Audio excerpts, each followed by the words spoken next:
Hello everyone! Welcome to a DSP video. We might go through some Snorpernell videos, but we're gonna go through DSP's Twitter during his day off. He had a big day. He had a lot of fun with his wife Kat, obviously. That's why he's on Twitter, right? By the way, I just like the fact, I just want to point out, he told us that he doesn't go to the forums anymore because he has a wife and he doesn't want to spend time on the forums and all this stuff, right? But he goes to his Twitter and gets into arguments with randos all the time. You'd think that, like, you know, DSP would run to his forums to kind of have these takes because that's more of an echo chamber for him than Twitter. But I mean, if he wants to do this on Twitter, go right ahead, I guess. But let's talk about what he posted. Hot take. The reason I love the boomer energy already. We have him to say hot take colon, like, dude, you could just talk like a normal person. You don't have to sound like a boomer. Hot take. The reason that Ghost of Tsushima early review scores aren't as high as Last of Us 2 is because journalists actually criticize this game instead of just kissing its butt. It doesn't push a progressive agenda, so it had to be treated fairly. Sad state of modern games journalism. Still, the reviews look great, and the criticisms are a bit nitpicky, so it's looking like the games will be outstanding. Best comment is that it's basically the Assassin's Creed games we've been waiting for since Origins changed the franchise to something different. Good. Okay, so I like the conspiracy theory that DSP wraps himself in with this. Now I know someone might bring up, well, Theo, he might be talking about that Polygon article where I think it was Neil Druckmann, but it might have been a Sony guy, but I think it was Neil Druckmann, said that he did not like the review. But that has more to do with the game developer than the game. Because Neil Druckmann did not work on Ghost of Tsushima, so it's not like that, you know, Neil was gonna contact the reviewers about not liking their review or whatever. But I just like that he spent a lot of time, like the week that during Last of Us 2's release and all that kind of stuff, he's been saying that, like, all the reviews are so high because they want to get in the good graces of Sony and this and that, right? But then, like, when Ghost of Tsushima did not get the same reaction, now it's the agenda, the progressive agenda. So what is it then? Like, you know, the thing is that a lot of people, and I said this last night on Twitter, people have been kind of applauding Phil for this take. I don't think DSP is the guy to be applauding for this lame ass take. Especially when inflated review scores have not been new. This has been a thing in games since, like, you know, the fucking PS3 era, if you really want to think about it. Like, this isn't new. So I kind of shrug when people act as if, like, naughty, like Last of Us 2 getting, like, inflated scores, like it's some new thing. Like, nope, this has been a thing for a while. This is why you take all reviews with a grain of salt and go with what you like.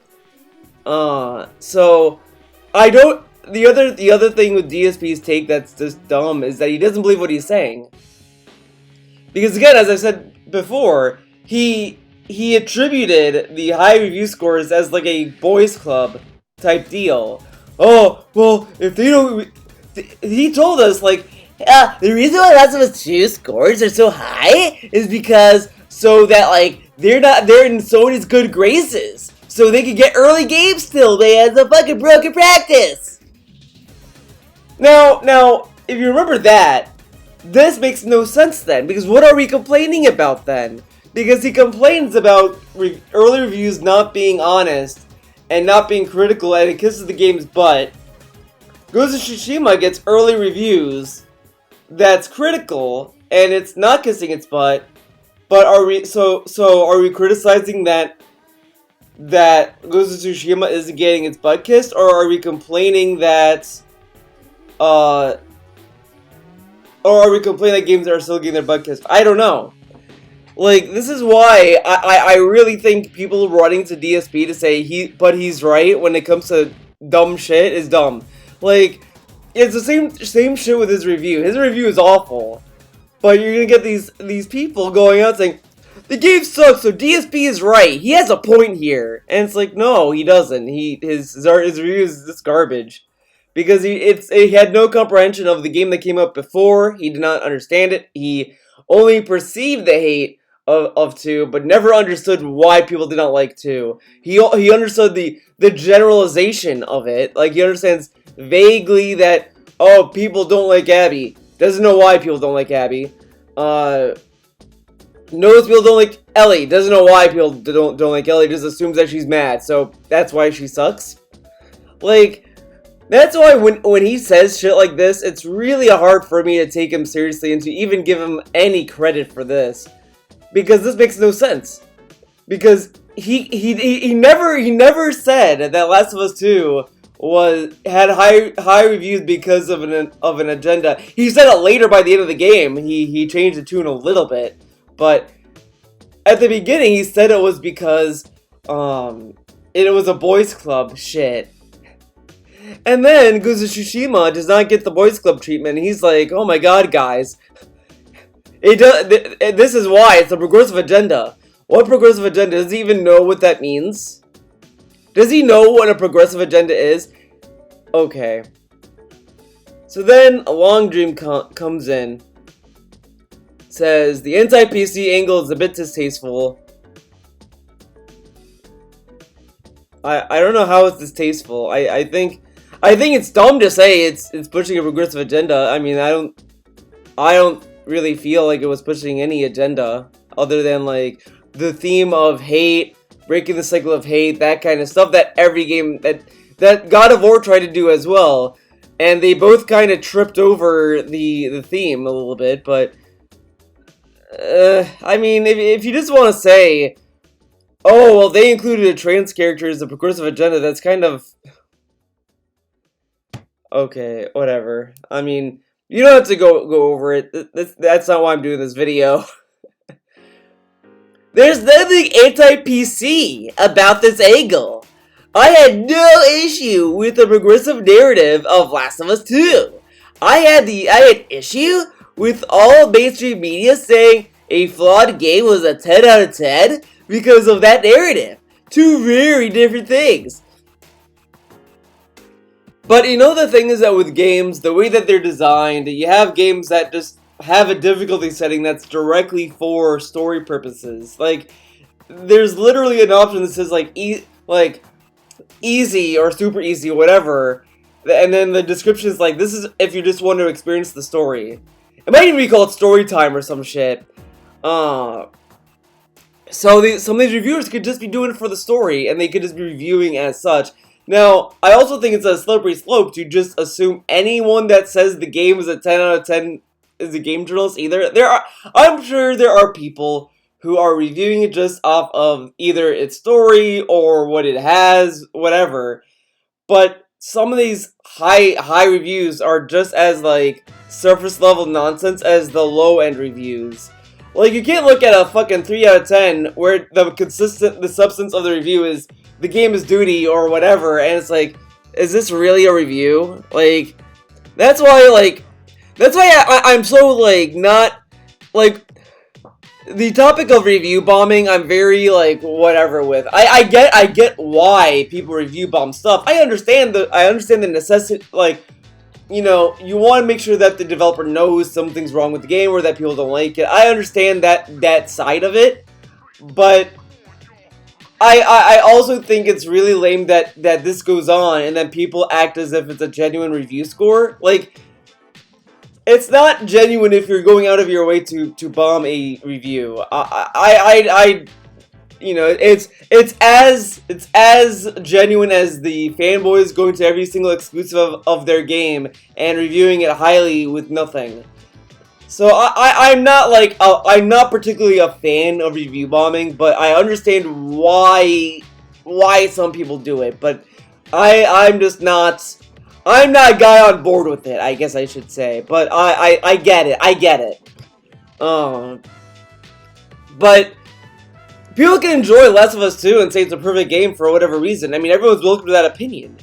You know, I think it's really lame to that we have this anger towards any review. That you don't like that's a perfect 10. Like, okay, Last of Us 2 gets a 10 out of 10, who fucking cares? And I think it's just really lame to have so much investment in what other people... Like, no, that's not right. It's fun to care what people think of a game or review if you're interested, whatever, but... I think what DSP is doing is pretty lame. I don't know what to describe it, because it's just... Like, it's so, in my opinion, it's kind of passé to just kind of go on Twitter and just go on a tirade about game reviews. Like, you could disagree with the review and say, hey, I think there's an issue with this review process, or whatever. That's fine. But DSP's criticisms of the review process makes no sense, and it has no backbone. Because he did not believe this when Last of Us 2 was first getting the review scores. So, okay. And then we got, totally get that, frustrating to see critics falling for predictably over the most Oscar bait of games. Every big Sony title is Oscar bait. God of War was one of them. Like, you know how lame it is that, like, you know, DSP fucking wanted a standing ovation for God of War 2018, and that game is the most, like, bland experience I've had. Like, it's a fun game, I enjoyed it, but when I beat it, I was like, I really have no interest going back. I tried doing a New Game Plus run of it, and I was just like, I don't care, and I never went back to it. So I kinda think it's lame that people who like wept for God of War is just kind of like acting as if God of War didn't have its own fair share of issues or didn't have the same kind of intent that Last of Us 2 had, because God of War had a very strong like breaking out of violence kind of themes, while like Kratos still committed like all these like violent things, and it ends with him not really getting any resolution for it, and it just was this weird like plot with it. So whatever. So then we got play Last of Us 2, and there wasn't really an agenda pushed. Now was the game perfect by no means. Okay, I guess he means that it wasn't perfect by any means. Okay. The early reviewers sure had an agenda to push. What does that mean? What agenda were the reviewers pushing? Now look how dumb this is, right? His original point points out that oh my god, Last of Us 2 is that, oh my god, dude, I'm having like a little cramp that's throwing me off. Sorry. That he says that Ghost of Tsushima doesn't have people kissing its butt because unlike Last of Us 2, the journalists had to criticize this game because it doesn't push a progressive agenda. The game doesn't push a progressive agenda. Guy says Last of Us 2 didn't really push an agenda. He says the early reviewers sure had an agenda push. So what the fuck are you talking about? So this is what I mean. Like, people who run to DSP to say that, oh, he's actually right. Don't do that. Stop it. Stop that. He has no backbone. He doesn't know anything. He bends over the second someone criticizes his point. It's so dumb. Just above it, he says like all mainstream media things is that has no issues with the progressive narrative of Last of Us 2. I had the issue with the mainstream media saying it's a flawed game, saying a flawed game is a 10 out of 10 because of that narrative. So they say that the game is flawless because it had a progressive agenda in the game. Hey, there wasn't a progressive agenda in the game. The early reviews say it had an agenda to push. What are you talking about? Like, does DSP know what he fucking types? Is Jasper typing this? This is ridiculous. Okay, so DSP did not respond to this.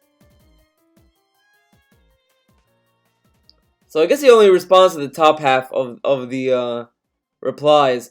But what does that like, see what I mean? He has no backbone in what he says.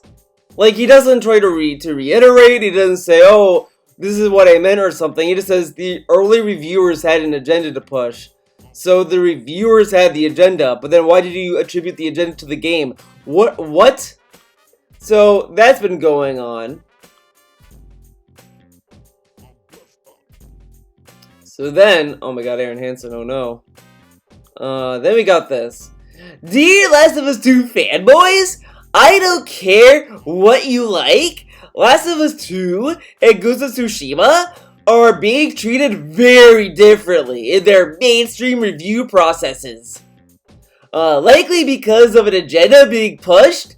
If you can't see that, you cannot see objective facts, and therefore your opinion is invalid. What? Wait. What? Okay, let's put the DSP accent aside. Dear Last of Us 2 fanboys, I don't care what you like. So you don't care about their opinion on the game? So he talks about a game, but if anyone wants to, like, a fanboy that comes in, or fans of the game that comes in to kind of counterpoint his argument, he doesn't care. Immediately invalid. Okay. Last of Us 2 and Ghost of Tsushima are being treated very differently. Dude, I want to say this. It's really, I think it's really funny that, you know, he doesn't want to talk about politics in his chat, and when people say, like, oh, these people are being treated unfairly, he's kind of very, like, flippant and passive with it. And he doesn't really talk about anything on Twitter about that. He wants to be apolitical, dude. But when he's talking about video games, it sounds like he's talking about, like, like civil rights movements shit. Oh my god, Last of Us 2 doesn't... Ghost of Tsushima doesn't have the same privileges as Last of Us 2, man! Ghost of Tsushima is getting brutalized by the gaming journalists. We need to defund game journalism, guys. We need to defund them, okay? Because let me tell you, Ghost of Tsushima is getting brutalized out there. Last of Us 2 is the majority. They're the ruling class. They're the fucking 1%ers. We have Neil Druckmann as the president of games, and he is, like, passing executive orders saying games with gameplay get banned. Fuck them. This is bullshit. Okay, so Ghost of Tsushima lives matter. Okay, damn it, fucking bullshit. I'm tired of the 1%ers telling other games how to be reviewed. Bullshit. But yeah, so I just love that he's like, the way he's talking about this is like, the way he talks about games is so fucking weird. It's like he's talking about people, but they're video games. They're being treated very differently. Who cares? This guy has made it his like career to tell us how game journalism sucks, why we shouldn't take it seriously, and all this stuff, right? But every time game journalists do game journalist things, guess who's the first to fucking cry about it? DSP, just yelling about game journalists, and, oh, they have preferential treatment. And honestly, I don't know if I said this before, I did another take of this video, but I think the reason why Last of Us 2 got a lot of inflated review scores from game journalists is because the game got leaked and they wanted the games to sell.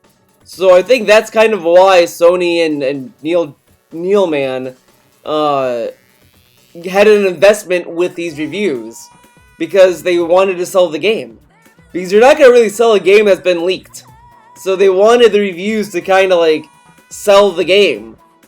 That's probably why Ghost of Tsushima had none of that, because the game wasn't leaked. There wasn't a preconceived notion when it was announced. The only thing that it got was, is this gonna be like Neo? That was the only thing that was going on with it. But it didn't get leaked. It did not get any massive hate like Last of Us 2 did. Like, it's the public perception of both those games are also vastly different. And it's funny, DSP never talks about how Last of Us 2 had a insane hate mob before the leaks. Like, come on. Okay. But then he tells them that, like, likely because of an agenda being pushed. By who? By the game? But I thought the reviewers had something, had an agenda to push. What agenda are the reviewers pushing? Like, see how dumb his fucking argument is? Like, it just doesn't make sense. Because he wants to keep his take so ambiguous that anyone can agree, and if you disagree, you have to go in such a long, like, winded argument with him, and you'll never win. Because it's so ambiguous, and he could change his point on the fly during the conversation. It's insane, it's ludicrous. Like the rapper.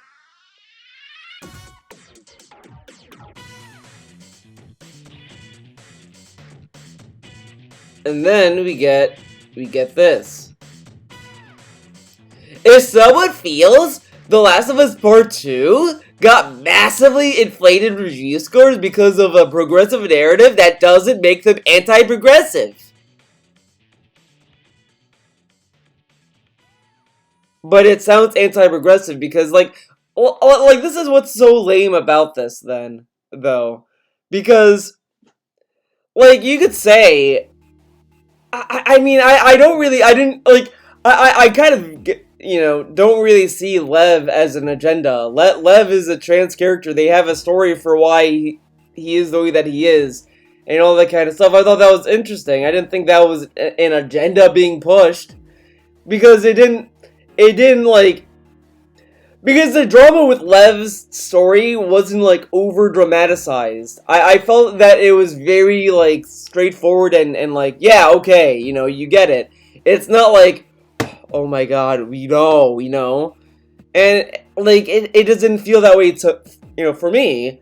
So I kind of don't see it as progressive. Like, shallow writing. I know there's shallow writing and a lot of stuff that's out there, but, like, everyone thinks it's like the same tier of writing as Ghostbusters reboot, which is like such a boring movie. And honestly, it wasn't even that bad. It was just a boring movie. I saw Suicide Squad and Ghostbusters. I'd pick Ghostbusters over Suicide Squad any day of the week, but I'm sure someone's gonna get mad about that, but I'm not saying that the movie was perfect. I'm just saying it's better than Suicide Squad. I'm saying, like, a tiny turd is better than a gigantic turd, okay? Anyways, if you suddenly find yourself so on the defensive when someone says Last of Us 2 had an inflated review scores, maybe you should tell yourself that, oh my god, maybe that should tell you something. If it's such a universal truth the game is perfect, people should either all agree or have no justification to feel otherwise. Do yourself a favor, actually watch a critical review of the game that points out all of the glaring narrative gaffes and flaws. Use independent thought instead of just blindly liking something because it had representation. We all deserve better than what we got, and we need to say it.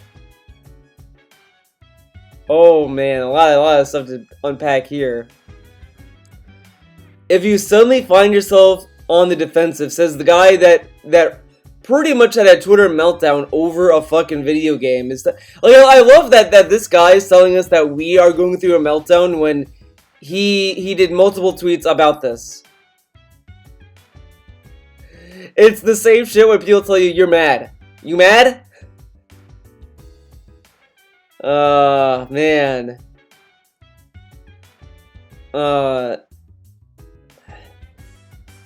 Like, and the thing that's funny is that this is coming from the same guy. Oh my god, the more you think about this, the more dumb it gets, right? This is coming from a guy where a lot of people who like Last of Us 2, you know, counterpointed him and said like, no, well, no, I disagree with you, here's why. And he responded with, I don't care what you say. You're invalid. He's telling people that they needed to reevaluate. Maybe you're the one that needs to reevaluate your stance there, buddy, if you're telling people that their opinions are invalid. Okay. Okay, buddy. And then I love how fair is it here? Yeah, here. That if it's such a universal truth, the game is perfect. So if people just happen to agree the game's a 10 out of 10, and other people don't agree with that, there's something wrong there. Like, and this is again coming from a guy where like he always tells you you could disagree. That's okay. I have an opinion. You don't have to agree with me. It's okay. It's okay. But when like reviewers either agree and then there's people who disagree, there's something wrong with it. So we're supposed to be okay with like so it's okay for there to be like everyone to agree that the game sucks. But if everyone agrees the game is good, there's something wrong with that? And I have a feeling on pre-stream today, today's Wednesday, he's gonna walk it back a little bit and say, well, I'm not saying that the people who hate the game are right either. Use your thought, man. But like he never mentions it here. But at the same time, maybe you shouldn't be like blanket stating all this shit. Maybe the saying that there's something wrong with people saying that they all agree that it's perfect. Like, who cares, right? And then he tells us that, watch a review that's critical. A critical review of the game that points out, yeah, what if these 10 out of 10s were critical? Like, okay, whatever. You could just say watch other reviews, or who cares? Like, why does he care what other people think about this game? Like why is he so invested with it? Like, I'll be honest. Truth of the matter is that the bottom line is this. I was interested in DSP's opinion because he was such a clown for Last of Us 2, the whole playthrough. And I really wanted to see what his final thoughts were, and when I watched it, they were dumb. The points made no sense. They were very nitpicky, and they were very, very, cherry-picked and, and a stretch. A lot of stuff he said was stuff that, you know, he didn't even remember the story of the first game. He thought that the Fireflies entrusted Joel with Ellie, which wasn't even the story. If he played Last of Us 1, he would have realized that. But okay, whatever. Whatever. And then he says that people who blindly like it because they had representation.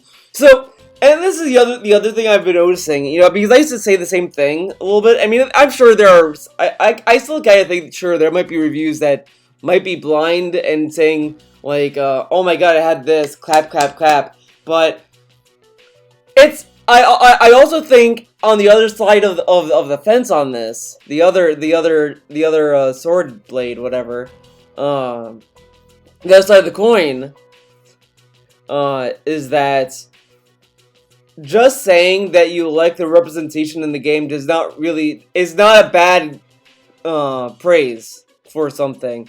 Like, it's fine to say, like, oh, you know, I really like the way that they represented this character. Like, you know, people could say, I like the way they represented Lev. They did a good job with him, or they did a bad job with him. Like, and I've noticed that, like, there's this weird thing where people, like, are open to criticize the lack of representation of stuff, and I don't know, or how they represented it, but when we praise it, it's bad. I don't know. It's a weird, like, thing, but I don't think there's anything inherently wrong for people to say they liked the way that they represented something. Because I think it's a fair point. You could say you like the representation of Lev. You like how they represented that character. You know, whatever. You could say whatever. So I think it's kind of a weak statement at this point to say that people are blindly saying, or to kind of throw that out there and think that that had so much weight in the reviews. It might be true for some reviews, might not be true for all. You know, it is what it is. You got, as I said, reviews. There's so many reviews out there on anything. Just, you know, watch a review and see if you agree or disagree with someone. Like, you know, it's okay to agree or disagree with people. I just think it's lame that DSP is kind of like shitting on other people's reviews because he thinks that they're pushing an agenda or the game's pushing an agenda. I don't know which is which anymore. Where in the world did having a progressive agenda inflate the scores of The Last of Us 2? Oh, I know. It's only in Phil's mind does that make sense. Here on Earth, sadly, a lot of people like to live in an insulated bubble. Mr. Gated community, huh? Step outside step outside of it and see the incredible amount of people upset with how The Last of Us 2 turned out. And the mainstream journalists kissed its ass the way they did. What? Well, let's see. Step outside of it and see that the incredible amount of people upset with how Last of Us 2 turned out and the mainstream journalists kissed its ass. Wow, you're telling me... So, he's pretty much saying that there's people who disagree with game journalists. What a shocker. Guys, can you believe it? There's people who disagree with what game reviewers say. That never happened, guys! Nowhere on planet Earth did anyone disagree with a game reviewer. That is news to me, guys. Holy shit. Whoa, what a take, man. What a take. Still waiting to see what the progressive narrative is. You didn't notice the lesbian and transgender representation? I actually applauded, by the way.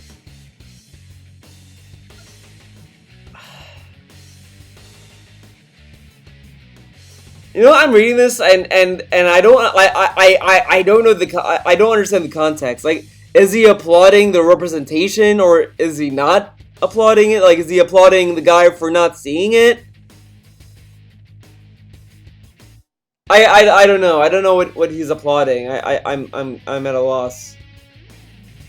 But I just love that we live in a society, guys, where if you have a lesbian character or a transgender character, it's automatically progressive agenda. Automatically. Like, bam. Agenda, dude. Ah, man. Man, oh man.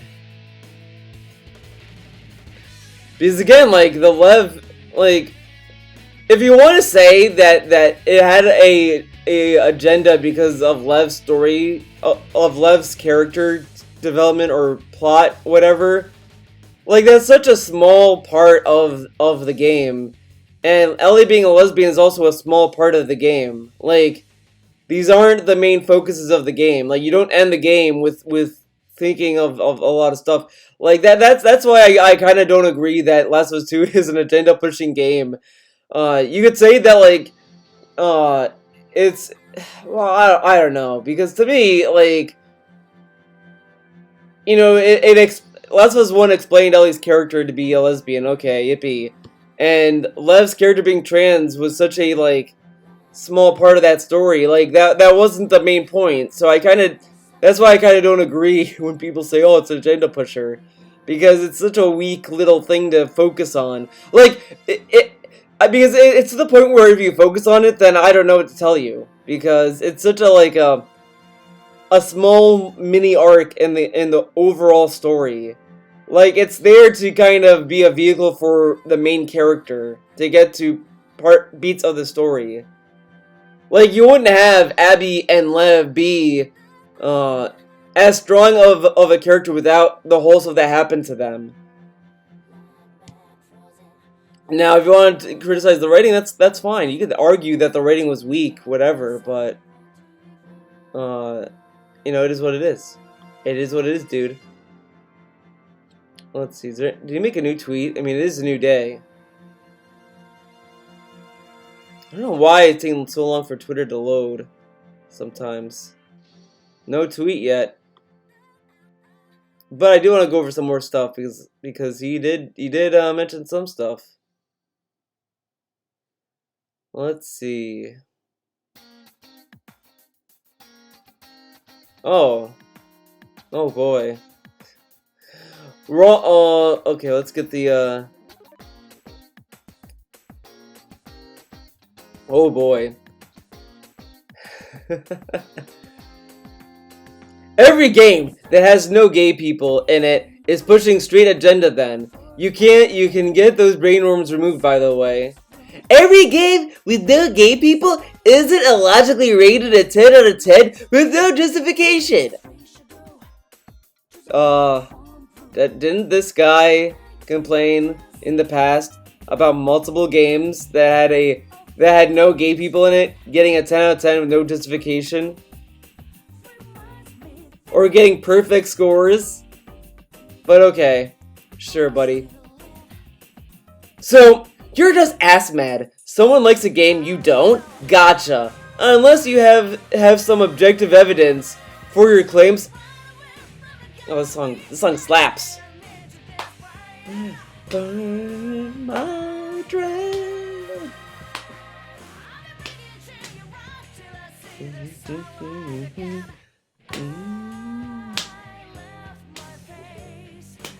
Off to the skylight. That song, dude. That song. Alright. Unless you have some objective evidence. Oh my god, mass destruction. God damn it. Why does the Persona 3 soundtrack slap, guys? Wait, hold on. Is there a Discord? Oh, it's only iced coffee. Oh boy. Oh boy. Okay, I thought there's something. I don't know if, like, I don't know how Tevin feels about, like, when his Discord shows up on my stream. I don't want to be, you know, Discord docs people, dude. Anyways, oh my god. I drink coffee, dude. So I'm, like, in a weird headspace right now. Unless you have some objective evidence for your claims, literally everything you're saying can be logically explained by subjectivity, or maybe you can mind read the game critics, and I missed that part. What? Okay. I'm not ass mad at anything. It's logical context as to why two games that are cycle ending for PS4 were treated very differently in their review process. And if you think a quality professional review is 100% subjective with no responsibility to weight facts, you're a moron. I just love that DSP is so, like, childish with what he considers a good review. He thinks a review has to be factual and you have to agree with the review in order for it to be a review. Do you know how childish that sounds? Because, like, a review is supposed to be like your experience with a product.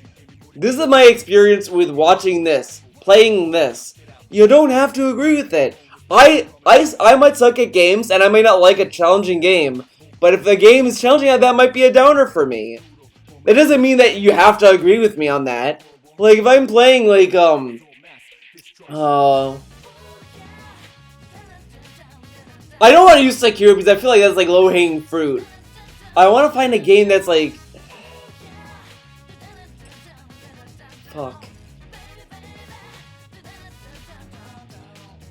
Oh, I can't think of it. I feel like that I was just playing a game that had this like difficulty weirdness to it. But like... You know what? I don't like games that... Okay, this will be it. I don't like games that don't give you difficulty settings. That doesn't really mean From Software games. I know what to expect with those. But when you're playing like a game like Deadly Premonition, Grand Theft Auto, you know, those kind of games where they don't offer that. Even Metal Gear Solid 5 and Peace Walker.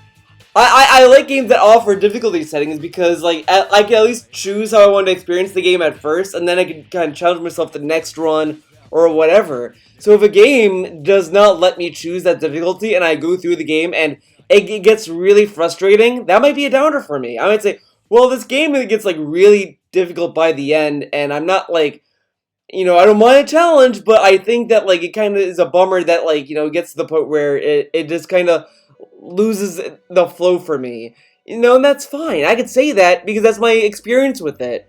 And you might say, well, I disagree. That's fine too. So it's so dumb that DSP goes into every review expecting there to be some factual statement to be made. It's so fucking dumb. And then to like, and I think DSP doesn't really talk about this, but I think he also weighs in people's reaction to stuff. Because a lot of the stuff that a lot of his reviews lately, he mentions other people's opinions on it. Well, some people think this, now for me. And it's like, why are we talking about for them? Okay. Like, his review of The Last of Us 2 said, like, why people dislike the game. Okay. Wrong. From top to bottom, once again, even things like game mechanics can be subjectively enjoyed in the context of the game, despite being unconventional. There are very minimal elements in art that are truly objective. Resident Sansa Stan might be using too much brain power. He might have to drink some bleach to talk to DSP next time. Your statement is so insane! I am not actually sure I can counter it with a logical response. Did DSP just admit that he has that see, I think he doesn't want to counter it because he knows he's right. You can absolutely objectively talk about an entire game and then give it a subjective context. You could say a game is good and dislike it, and vice versa. Wow. What the... What... Oh my God. What the fuck is up? What's wrong with this guy? What's wrong with you? What is wrong with you? I like how this got flagged as like sensitive material. Guys, this might be sensitive material. I have, you know, you might be scarred after reading this. Plus, we're not talking about game mechanics. You're mad about an extremely narrative-focused game with a progressive agenda. You're just ass mad, dude. Stop being such a disgusting fucking coward about it. Oh boy.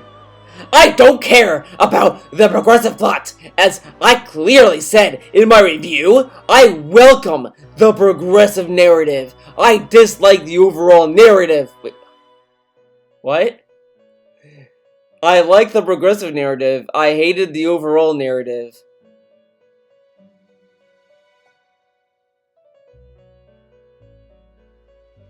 DSP, you might want to like learn about words. Because overall means you dislike the overall narrative, which would include the progressive narrative because it's part of the narrative. Okay. Okay. And that's why I didn't love the game. Ghost of Tsushima is not getting the free pass mentality that Last of Us 2 got because it's not progressive. Wait, so...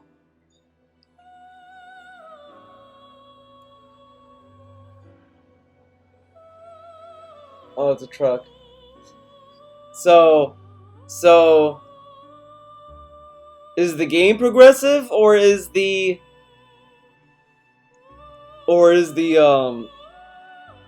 I don't know. I don't know.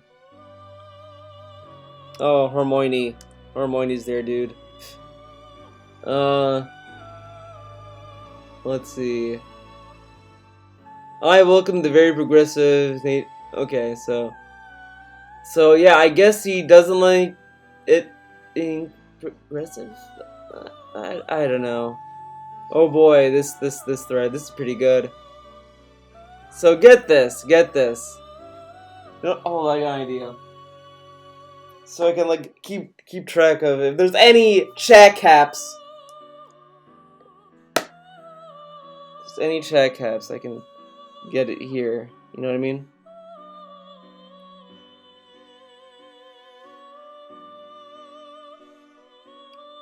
There we go. So look at this. So the ones. Oh boy. Okay, so this is talking about the early reviews had an agenda to push. So wait, was it the game or the reviewers that are pushing the agenda here? I'm confused. Which reviewers are pushing an agenda? The ones that played it early and gave it a 10 out of 10 with zero criticism at all. That kind of review is sadly counterproductive to the gaming community as a whole. And there were a ton of them. Can you link one where someone gave it a 10 out of 10 without context and why? Oh god, guys. We got an update on DSP's chat. DSP typed in all caps, guys. This is a funny meme. Kanye is out of the presidential run. Oh no! They put the O face. Whoa, guys. Whoa, man. What? So funny. So funny. So then he puts this. Can you link a review of where someone gave the game a 10 out of 10 with zero criticism and explain why? Easy to find this. And he posts a fucking advertisement. Dude. This is something they teach you in fucking college. I've learned this in fucking college. Every form of media, they do this. Movies, books, games, whatever. They do this trick where they take a quote from a review. They don't take the whole body of the review. They take a little buzzword from it and the score and they put it together. So he cites this, right? Dude, you think they're gonna put fucking criticisms on a poster that's meant to fucking sell the game? Are you fucking retarded? Like, I'm sorry to use the R word, dude. I mean, I know, people don't like that word. I'm not gonna, I've been trying to cut back on that, but this is like insane to use this as like as proof. This isn't a review. This is just a fucking commercial.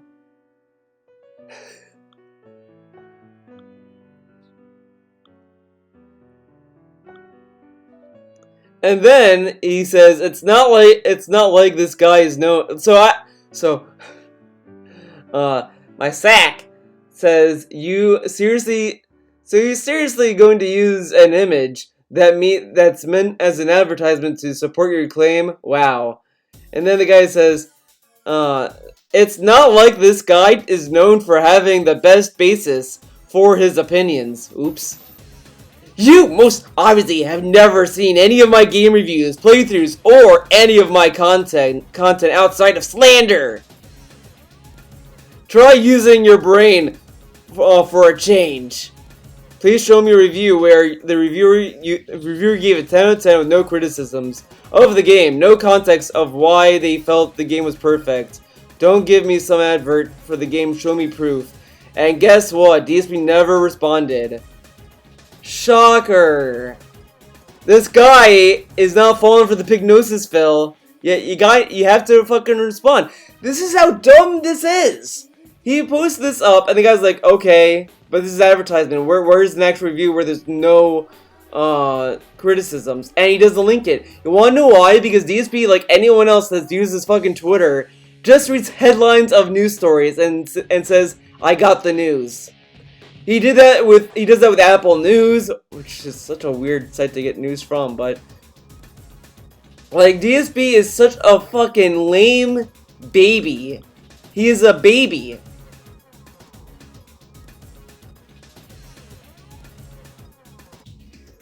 Oh boy. And then, oh god, I didn't catch this. I didn't catch this gem. Why can you find me a single reviewer who gave me a 10 out of 10 without any criticism or context? You give me an ad. And then here we go. 10 out of 10 implies perfection. The best of the best. That cannot have been better. So either those reviews have no criticism in them, or the scores are wrong. Take your pick. But Last of Us 2 was 100% given overinflated reviews in a very unbalanced, unjust way, and it's likely because of an agenda. By who?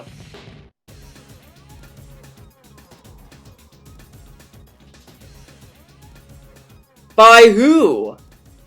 Now, what's funny is that this guy is saying like that all he wanted is a link to a review, and he's like, well, the image is 10 out of 10, dude. So either the scores are wrong or there's no criticisms. And he thinks he won, but like, we have gotten to the point in game reviews where it's impossible to say that there's a game with absolutely no flaws. So it's kind of like, so a 10 out of 10 is like an unachievable idea if the whole point is perfect and has zero flaws. So reviewers, I've kind of opened and saying like, look, you could give a game a 10 out of 10, there could still be flaws. Which I mean, you could disagree or agree with that all you want. I think it's a very open discussion, but I don't think it's necessarily. But I don't think, no matter where you land on that, I think it's. I think the ultimate like thing that people agree on with it is that, you know, just because it's a 10 out of 10, you can disagree with the score, but you know they might have good criticisms in the review to check out. So I think like the meaning of a 10 out of 10 has kind of opened up a little bit more in time, because you know people have realized this is not like, you know, in school where you you know, you're not. It's not like they're turning in a term paper and, you know, because you could have perfect grammar. There's no such thing as imperfect grammar. So when you go to school and they grade for grammar, it's possible to get a 100%. You know, that kind of shit. You know, you might have a paper to write and you could get 100% on it because you have good arguments to make. The point of papers in school isn't to, like, you know, debate the professor or whatever, unless you're in a philosophy class. But with media, it's a little different because, you know, with games in particular as well, you're never gonna iron out all of the bugs, and to some people, it might be a perfect game to them. So I feel like the 100% mentality is kind of loosened up a lot over time. So I think this whole point I would have kind of got, but at the same time it's a cop out because he's not really, because with this then he shouldn't be complaining then or he should be rephrasing the argument then, because he's complaining that the reviewers are saying that the game is flawless. The guy is saying, well, you're not citing any criticisms. Then he says, well, then the scores are wrong. So then why not just say that you don't agree with the overinflated scores because they state criticisms and they still give it a 10 out of 10? Like, that would be a stronger argument to have. It's a whatever argument, but it's a stronger one than having this, well, they push an agenda, the game pushes an agenda, this and that. Like, nothing in his arguments add up. Like, this is why I really can't stress enough that if you cite DSP in an argument to prove something, I don't value it, because he doesn't believe what he says. Like, it's ridiculous.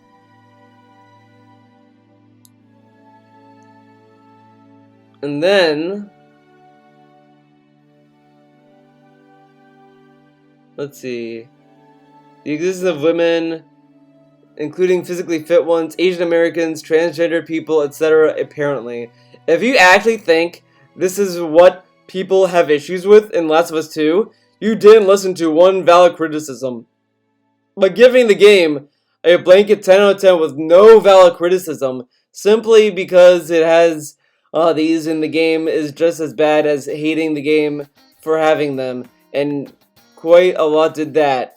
Now, I also want to ask, how come DSP only goes after reviewers giving games positive reviews, but he doesn't go after the people who review bomb the game and have bad reasons to dislike it? How come he doesn't go on Twitter tirades against that? I wonder. Probably because he doesn't want to upset the boat, dude. Then it says, can you name 3 reviewers that gave a perfect score simply for having women and trans characters? Nobody is going to outright say this, but compare this game to Ghost of Tsushima or any other major release. It's staggering how different they've been handled. Oh, okay. Ghost of Tsushima. Let's see. It's on like, man, this is. Come on. Let's see. Can I get ads? The one time I want ads and I'm not getting it. Market poster. Oh, wow. That should have been the cover, honestly. I got it. Maybe this will get it. Let's see.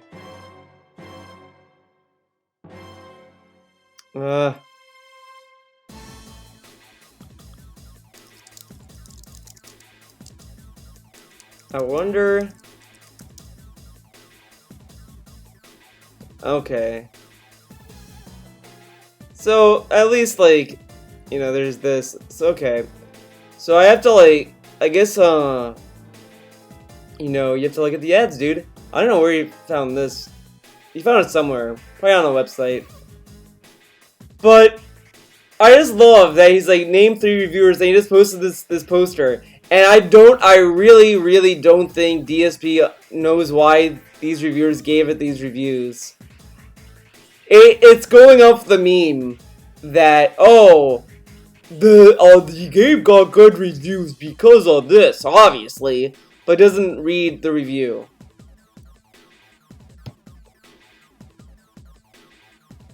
I think you're falling back on this argument to get out of your nonsensical accusation that the majority of mainstream reviewers see this game as great because of its agenda. Yeah. It's such a weak argument to bring it to use this as a basis. It's so weak. And then this guy calls him out and says, let's get the full context here. What agenda was pushed here? And he's got 94. None! The game was nearly flawless and deserved all the praise. Okay. So, your point was nonsense, huh? I said Last of Us 2, not God of War.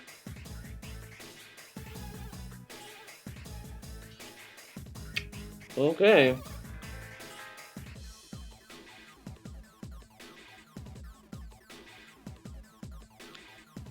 Oh boy, a gamer girl retweeted, bro, shut up. A game having LGBT characters isn't pushing an agenda. Unfairly reviewing a game as 10 out of 10 and not actually criticizing it at all, and an early review is pushing an agenda. What is the agenda? Yeah. Like, I just, like, again, it's like he doesn't know meaning of words. He just throws buzzwords out and see what sticks. Like the guy, like, because it's such a meme to say this game is pushing an agenda, dude. And then you have like, This game is pushing an agenda, dude. What agenda is it pushing? Just because there's a... Oh my god, I'm like... oh my god, I'm such a... Oh... So I'm sorry, this is like...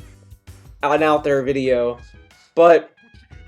the game having... like... It's a meme for people to say like, oh, it's an agenda when anything has LGBT characters. So anyone can make the assumption that people complaining about an agenda being pushed is complaining about that. So this person is so Emily's calling him out on that, saying like how having LGBT characters isn't pushing an agenda, right? DSP says unfairly reviewing a game and not actually criticizing it at all is pushing an agenda, but what's the agenda? So, see how flippant he is with it? First he tells us the game is pushing an agenda. Then when people say, what agenda? Oh no, not the game, the reviewers are pushing the agenda. Okay, what's the reviewers pushing? No, the game! So, does DSP even know what he's arguing? Like, it's funny, he responds to this person, the person responds to him and he never goes back, right? Okay. And I think that's it. Let's go to his Twitch channel.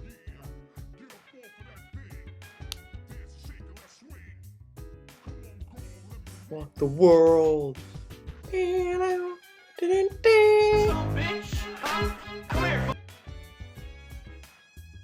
Oh boy, Vest Streak 184.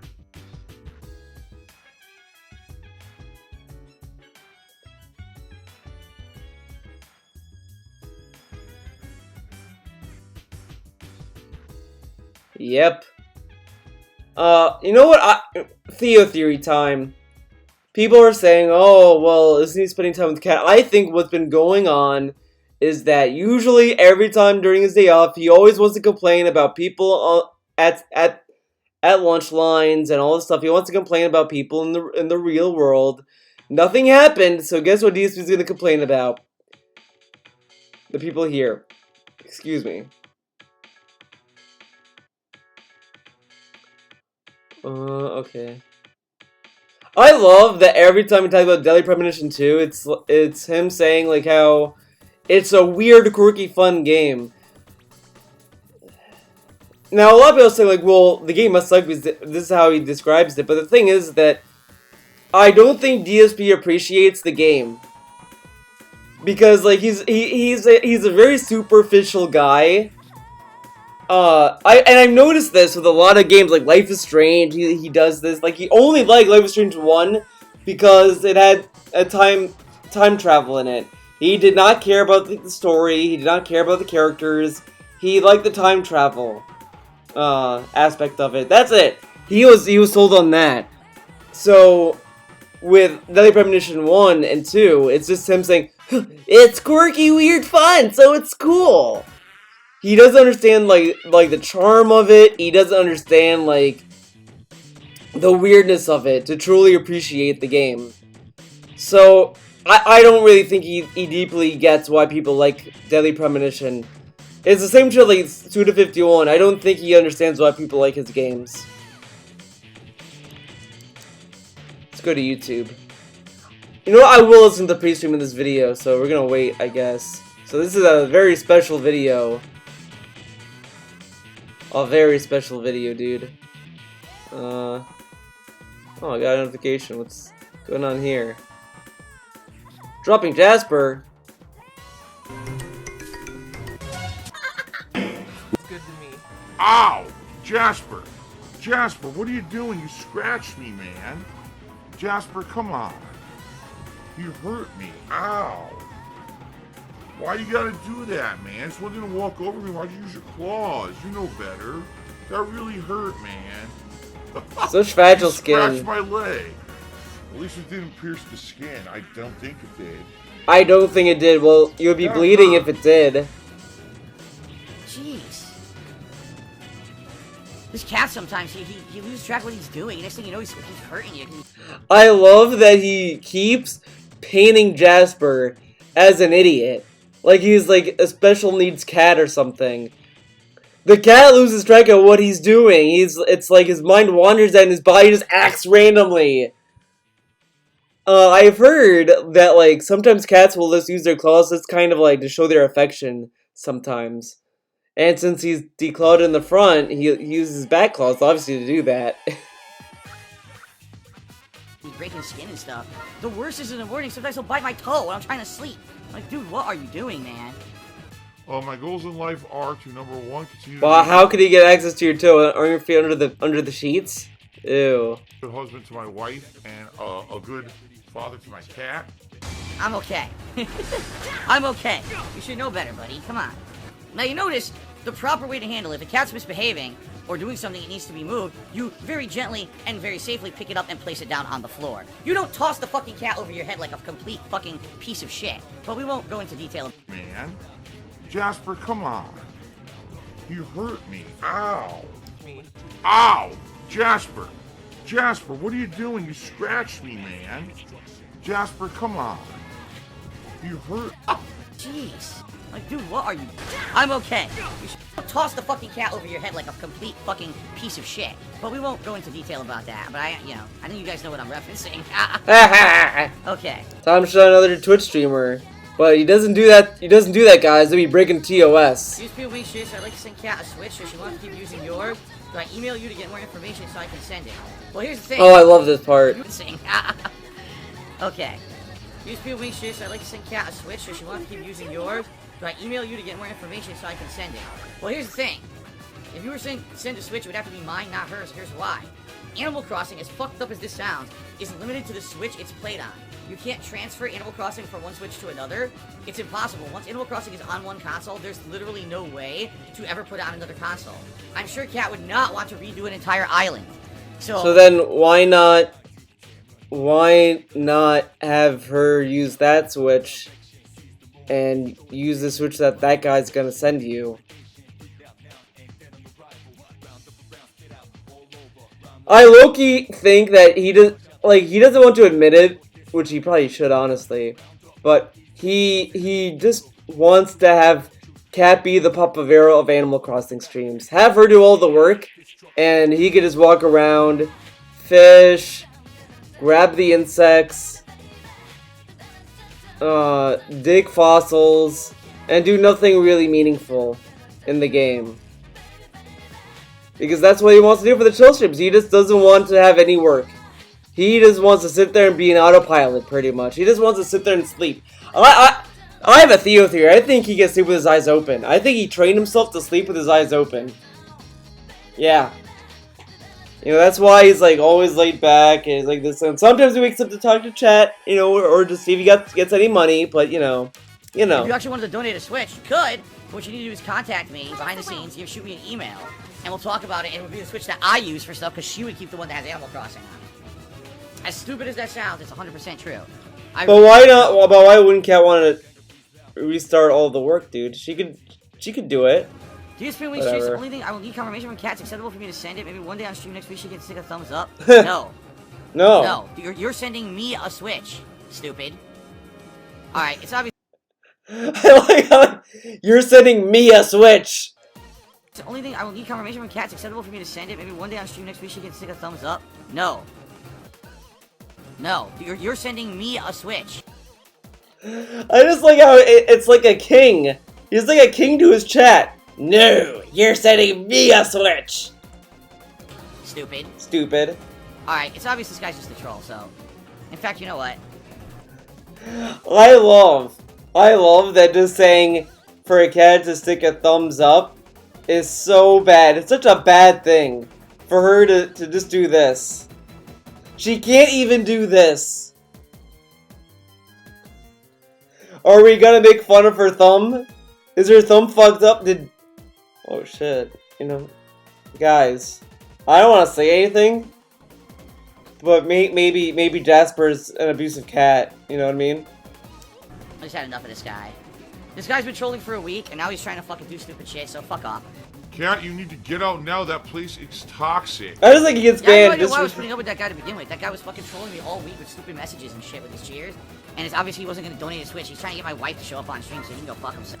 He only but oh my god, did DSP read what he did? What the guy said? He said that he would want her to stick a thumbs up when she gets it. So the only way she would stick her thumbs up is if she got the Switch, not before. So, like, if he wasn't gonna send it, she would never have to stick her thumbs up. So how is he trying to get your wife on stream? And it's not even her face, just a thumb. Ah, and it could be anyone's thumb.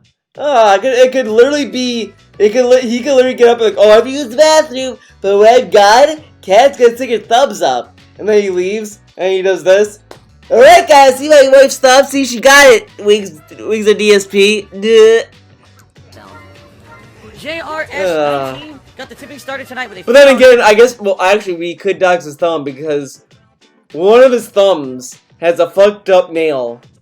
I know it's petty of me to mention it, but it always, every time I see that thumb, I don't know, ugh, dude. Sent tips is, would you ever watch a documentary about you called Down the Rabbit Hole? No, there's no point. No point. There's no point because number one, all it would do is piss me off.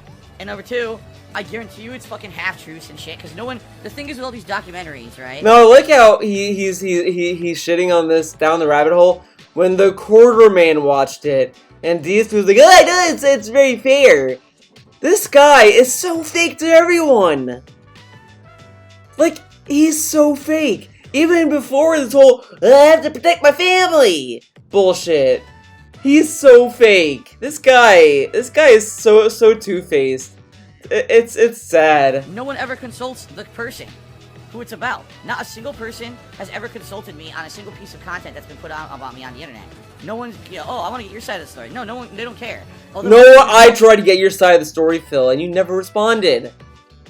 Bullshit. I call bullshit. You never respond. I asked him questions just to see his opinion on it before I did videos before in the past. This is back when he did the olive branch shit, right? You know, because he said, hey, if you have any questions about anything, ask me. So, you know, that was like around the time when, was it the back taxes thing? I don't know, I asked him something that was going on at that time. He never responded, so it's bullshit. DSP's a liar. He's not gonna get to you. If you do a documentary and you ask him, you're not gonna get it, okay? The only way he'll respond is if you tell him that that the documentary was gonna make him sound like a hero. Then he'll get something. You know what I mean? Want to spin stuff in a dramatic way for their own fucking views. So, even if a lot of it is true, I guarantee you the shit in there that's not, because they didn't bother talking to me. You know what I mean? So, I don't care about that thing. I will never watch it. I have no desire to watch that kind of content anyway. You know? Like, why would I waste my time with that crap? The answer is, I will not. Nope, that's my lie. Got him. Got him. Got him. Hi there, you liar, you. I'm good at lying. Darkside Phil took $2 and man, I'm too sexy for my shirt, it hurts.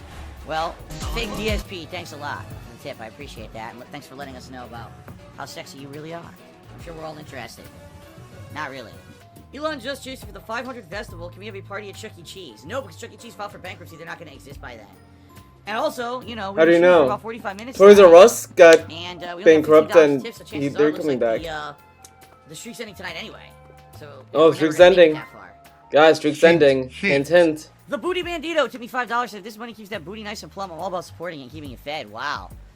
Directly, yes. Thoughts I feel. The funds that are provided via tips feed my booty. So, thank you very much for the $5 tip, Booty Bandito. Much appreciated. Okay. So, ladies and gentlemen, we're heading into the second half of the stream. E-begging segment, dude. Of Fire Emblem. Hope you guys are enjoying it. FYI, we're at $42 in tips. So, we're almost halfway to the tips goal with 1 hour left on the stream. Hope you guys are having fun. Let's continue on here. By the way, hint, hint. Alright, guys, so we got 45 minutes left on the stream. We are still at $43 in tips, FYI. So, we still have to make progress if we're going to have the best streak continue. Sleepy Phil to the dollars as you start fading into sleep during dialogue. You can barely keep your eyes open. Some days, it happens at late streams. Tonight, in particular, it's very humid in the house, even with the air conditioning on. The air feels very heavy. So it's hard for me. Like, I'll be fine during the combat scene. I will. But sometimes you're right, during dialogue it happens. Right now, the air's very stuffy in here. Alright, guys, so the humidity knows when to attack Phil. I'm gonna do this, and we'll see how much time we got left story on the stream. time. A little bit over half an hour left make on the him stream, sleepy, dude. Alright? So hint, hint, hint. Hey guys, if you keep spamming the stream chat with nonsense about the tip skull, you will be banned. I'll tell you right now. See? I'm looking down, you got shitheads. No. Oh, you hit it, you did the tip skull, you hit it. No one's contributing to the tip. I love that, like, I think it's after this, DSP started to institute the, well, no, it might have been a little bit earlier, but he instituted a new rule, guys. Give me money early so we don't get this, so we can relax. Because if we don't hit the tip skull, the streams don't become chill anymore. Which you would think would be an issue, because he sold the chill streams to us as a way to unwind and to chill and relax.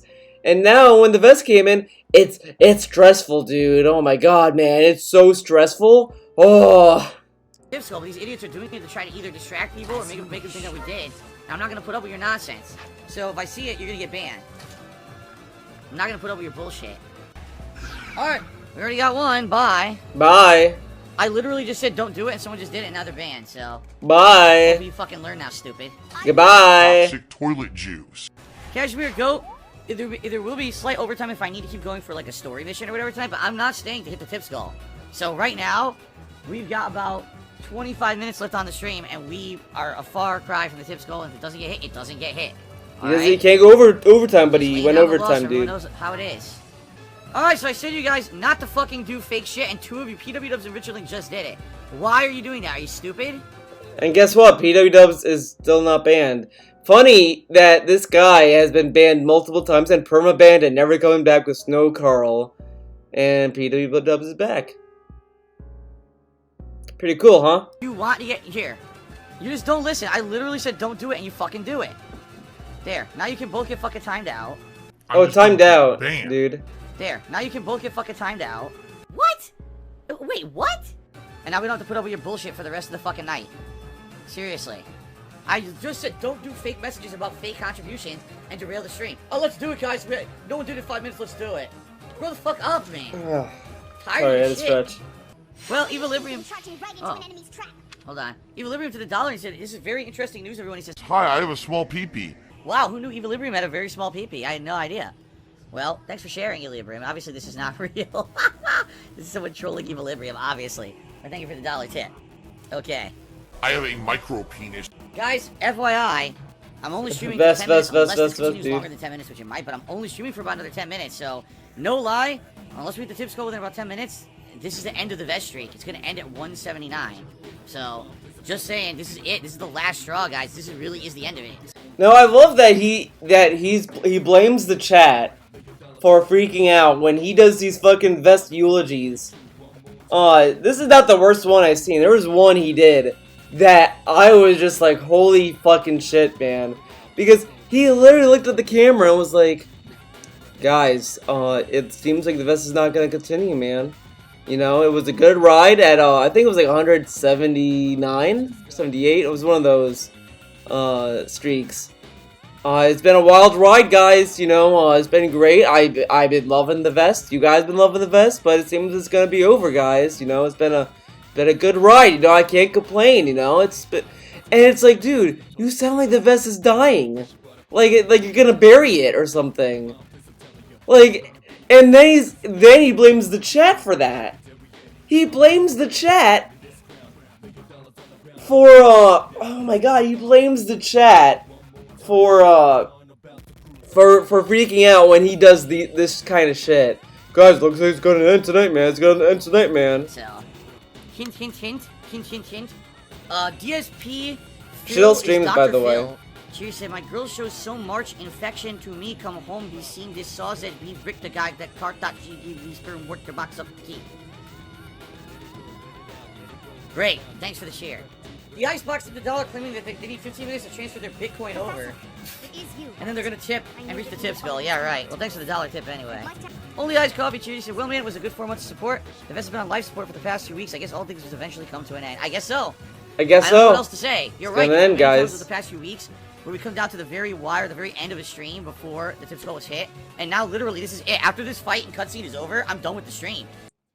And what's funny is that it's been literally one guy, even after this whole thing, hitting the tip skull. It's always been one person for all the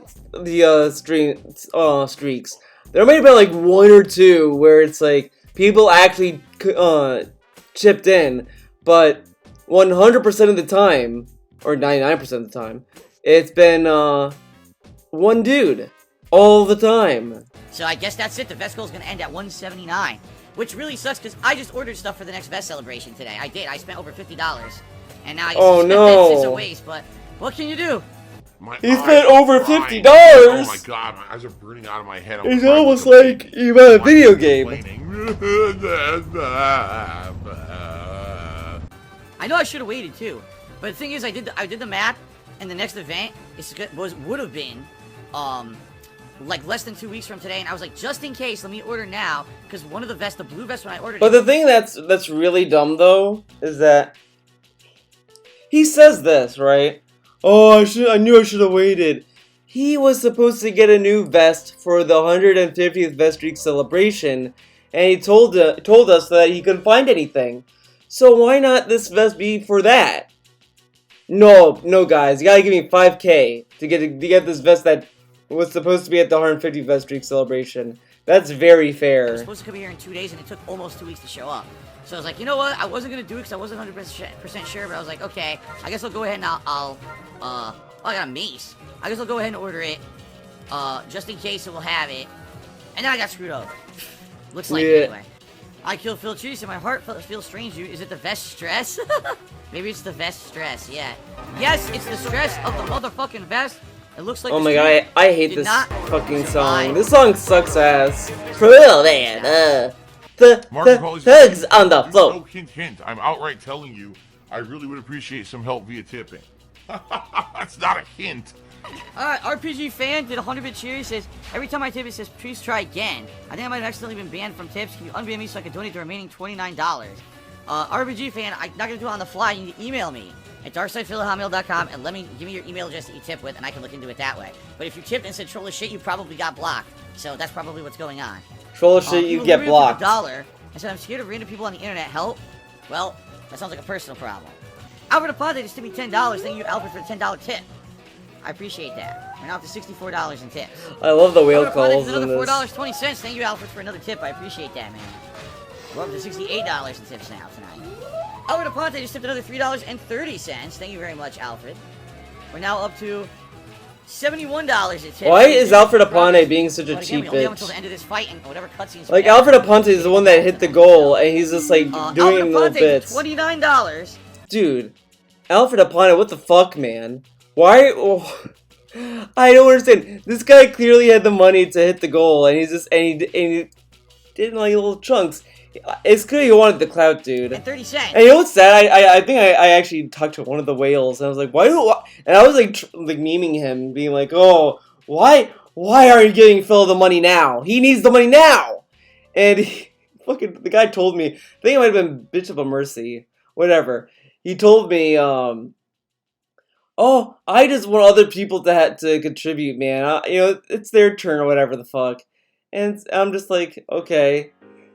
This is really, really weird things that his whales do sometimes. Like, they hold off money because they want other people to give him money. So like, it's so fucking weird. So, ladies and gentlemen, thanks to Alfred tonight. It's wild. The tips goal. We're very, very lucky that I'm basically stuck in a fight here, because if I wasn't, I'm serious, the stream would have ended 3 minutes ago. So we're actually super duper lucky that I was going overtime here, that the tips goal continued. Thank you very much, Alfred, for that. I appreciate that, man. Yeah, why didn't he tip him all the money earlier? We did hit the best goal. Fucking idiots. Man, that was like pulling teeth. I mean, that's what I mean. I keep telling you guys, I think it's gonna end. It's like pulling teeth. Let me get That's what I've been saying. It's so funny, for me at least, that I've been saying that he has been. It's like pulling teeth for his whales to give him money, and he says that. Is DSP watching my videos? Hey, Phil, what's up, man? I'm glad you're watching my videos. I'm your #1 fan. Big ups to me, right? Jack was watching. Jack was like, "What the hell are you doing?" He's like, "Why did you get up and put a vest on?" Okay. It's so funny. Jasper's such an idiot. They never have an independent thought in their fucking head. These people are the definition of sheep. Only Ice Coffee said, I never thought I would be asking this. If you fail to hit the vest streak, would I counter reset back to 0, or would I do something else like another goal? Oh god. So we're gonna see what happens today. I want to boy. definitely trade in the 2 side things I finished. We can figure out how. And then we're going to be, you know, advancing the story. I think this like this makes this pre-streams more tolerable. We did not have any Oh dude, I gotta get my last Pen A year, points, going around dude. doing all the side content. Can I vote? All right. So we'll see I what can't happens. vote for the vest. Oh no! I'm excited. Bullshit. You guys are excited. And then later tonight, we're gonna be doing some Fire Emblem 3 Houses. Gross. Right. It's for this. Tomorrow, more Deadly Premonition 2. Final day of, you know, just majorly playing this game for a week straight. And then tomorrow night, my weekly throwback Street Fighter stream, which usually is Friday night, but this week it's on Thursday for good reason, because this coming Friday is a double new release day, everybody. Whoa, 2 man. new releases coming out that we'll be checking out together. It's going to be Ghost of Tsushima on the first gameplay stream, and Paper Mario and the Origami King on the late stream. Then, on Saturday, there will be more of that. We're going to do exactly the same thing. More Ghost of Tsushima and then more Mario. Sunday, we can either do it again, or if people want to flip the streams and we say, hey, we'd like to see a little bit more Mario rather than Ghost, we could do that. I'll play it by ear. But Friday, Saturday, Sunday, Monday is just going to be a balance between those 2 games to get pretty far into them for this launch weekend for both of them. Okay? Alright. Then, Okay. of course, Tuesday is going to be my day off of this coming week, and then after that, it all depends. Like, do you guys want to go back to Deadly Premonition 2? Do you want to do Ghost of Tsushima more? Do you want to see Paper Mario more? And we're going to balance that next week out like that. In addition, that next week has some special stuff going on. Like what? Because if we continue on... Oh, vest with streak. This awesome positivity and the vest streak continuing, meaning we hit the tips goal every stream, a week from this Friday will be Vestival 200. The 200 vest celebration after wearing the vest 200 times during live streams. Alright? Then it will be the special celebration. Now, I'm going to be doing a lot of stuff during the special celebration, including, listen up. Listen up, A live guys. DSP tries it, of which you guys are giving me Whoa. many ideas, and I'm thinking about which one will be the best one. You know, there's sriracha cheeseburger and mini tacos over at Jack in the Box. There's a frosty chino at Wendy's. There's a giant pepperoni and cheese pizza at Papa John's. There's a grilled cheese burrito at Taco Bell. And that's just a few of the things that we've talked about. Okay? There's also going to be a really awesome... Come on, talk about your day off, Phil. Come on. Not recap, a preview segment for the rest of the year. I'm going to go through the months of, August, September, October, November, December. All the game releases. Remember, worst case scenario, he was going to do that for free. About them, worst case scenario. In a preview fashion, so you guys know exactly what to expect and what I'll be covering on my streams. Because we're finally going to have a lot of solid release dates. We just started to get some solid release date information. And I would like to go through that and let you know exactly what I'm expecting to be covering. Sorry, I'm yawning today because this morning at 7 in the morning, Jasper woke up and decided he wanted to yak up a hairball. Which is always delightful when you're in the middle of a nice restful sleep after a tired 7 a.m. What a horrible hour to wake up on. You know, getting good restful sleep. Terrible. I have to wake up at 7 in the morning for Jasper. Ew. 7 in the morning. Ew. So, a little tired today. In fact, I did drink a coffee already. I had to. I was like, when you get disturbed from your sleep like that, you lose the restfulness that you were getting. And so, we'll see what happens. Hopefully, I'm not super tired all day long. Man, this guy is like, he really hates coffee. Coffee's great. Costco muffin for the first time. Costco muffin. January. Money is tight, but Costco, man. And we went, Wait. midday on a Tuesday. Wasn't busy, which was great. Tuesday. They had a lot of stuff. We'll talk about that in a minute because now I'm getting ahead of myself. Oh boy. Talk about my day out. Oh boy. I definitely have gotten ahead of myself. All right, anyway. We gotta talk about the day out, during guys. this festival celebration, we'll be previewing the schedule for the rest of the year. And then we'll also be a segment with Jasper showing up and hanging out and playing with us. There's definitely going to be an open Q&A segment where we just have a lot of fun talking with each other. Outside of that, I'm not sure what else we're going to do in the festival yet, but there will be a special... debut. Something. Dude. There's a special something that I've ordered for this festival. So I hope you guys are excited for that, okay? All right. It's the new vest, it's obvious. So anyway, I don't know why he's being so lame about it. Be Just say it's a vest, 23rd. dude. It's okay. And then the final week of July, all right, as we're probably trying to wrap up Ghost of Tsushima. He already hinted he was getting a new vest. Anyway, he told us that because the poll was outdated, dude. There's a new game, Destroy All Humans remake. Destroy All Humans is a franchise that apparently has a cult following. Cult following. But I've never played it. Of course. People ask me over there. Everything has a cult following that he doesn't play. I don't know too much about it. You know, but if there ever maybe is a reason to, and now it seems like this would be the reason to. Simply because Golden cult following. Oh my god, that's pretty funny. Okay. That made me laugh. So, I'm excited, and it should be a good month. The rest of this month, okay. Thank you for your ongoing support here on the streams. Now let's talk a little bit about yesterday. What did I do when I was out? Oh, well, boy. First of all, yesterday was actually quite a warm day here in Washington State. Okay, perfect. I was gonna play this song. People out here have been saying that this year is the coolest summer we've had in a ridiculously long time. Oh, that makes me happy. Like, I love super cool summer. Haven't really had many summer temperatures at all. Well, yesterday, all that flipped on its head. We finally had a hot summer day. There was not a cloud in the sky, and my wife and I went out to celebrate. Celebrate? You know, having a nice day off together. What? And stuff. Celebrate? You know, it was a mix of fun and, you know, chores and the like. Did they celebrate a anniversary of when they first dated? Just have a day one week where we just go out and do fun stuff. Yeah. The problem is, this is the only day off that we have all week to do Oh, stuff no. together. So we end up kind of having to do a mix of errands and fun stuff. Again, why can So, Kat do errands on her grocery own? shopping in the morning. Why does she need Phil to do errands with I her? don't go at the crack of dawn anymore. Now I actually get up around the normal time that I would get up for a streaming day. And there were more people in the grocery store for sure. Whoa. At the same time, though, they had everything I wanted.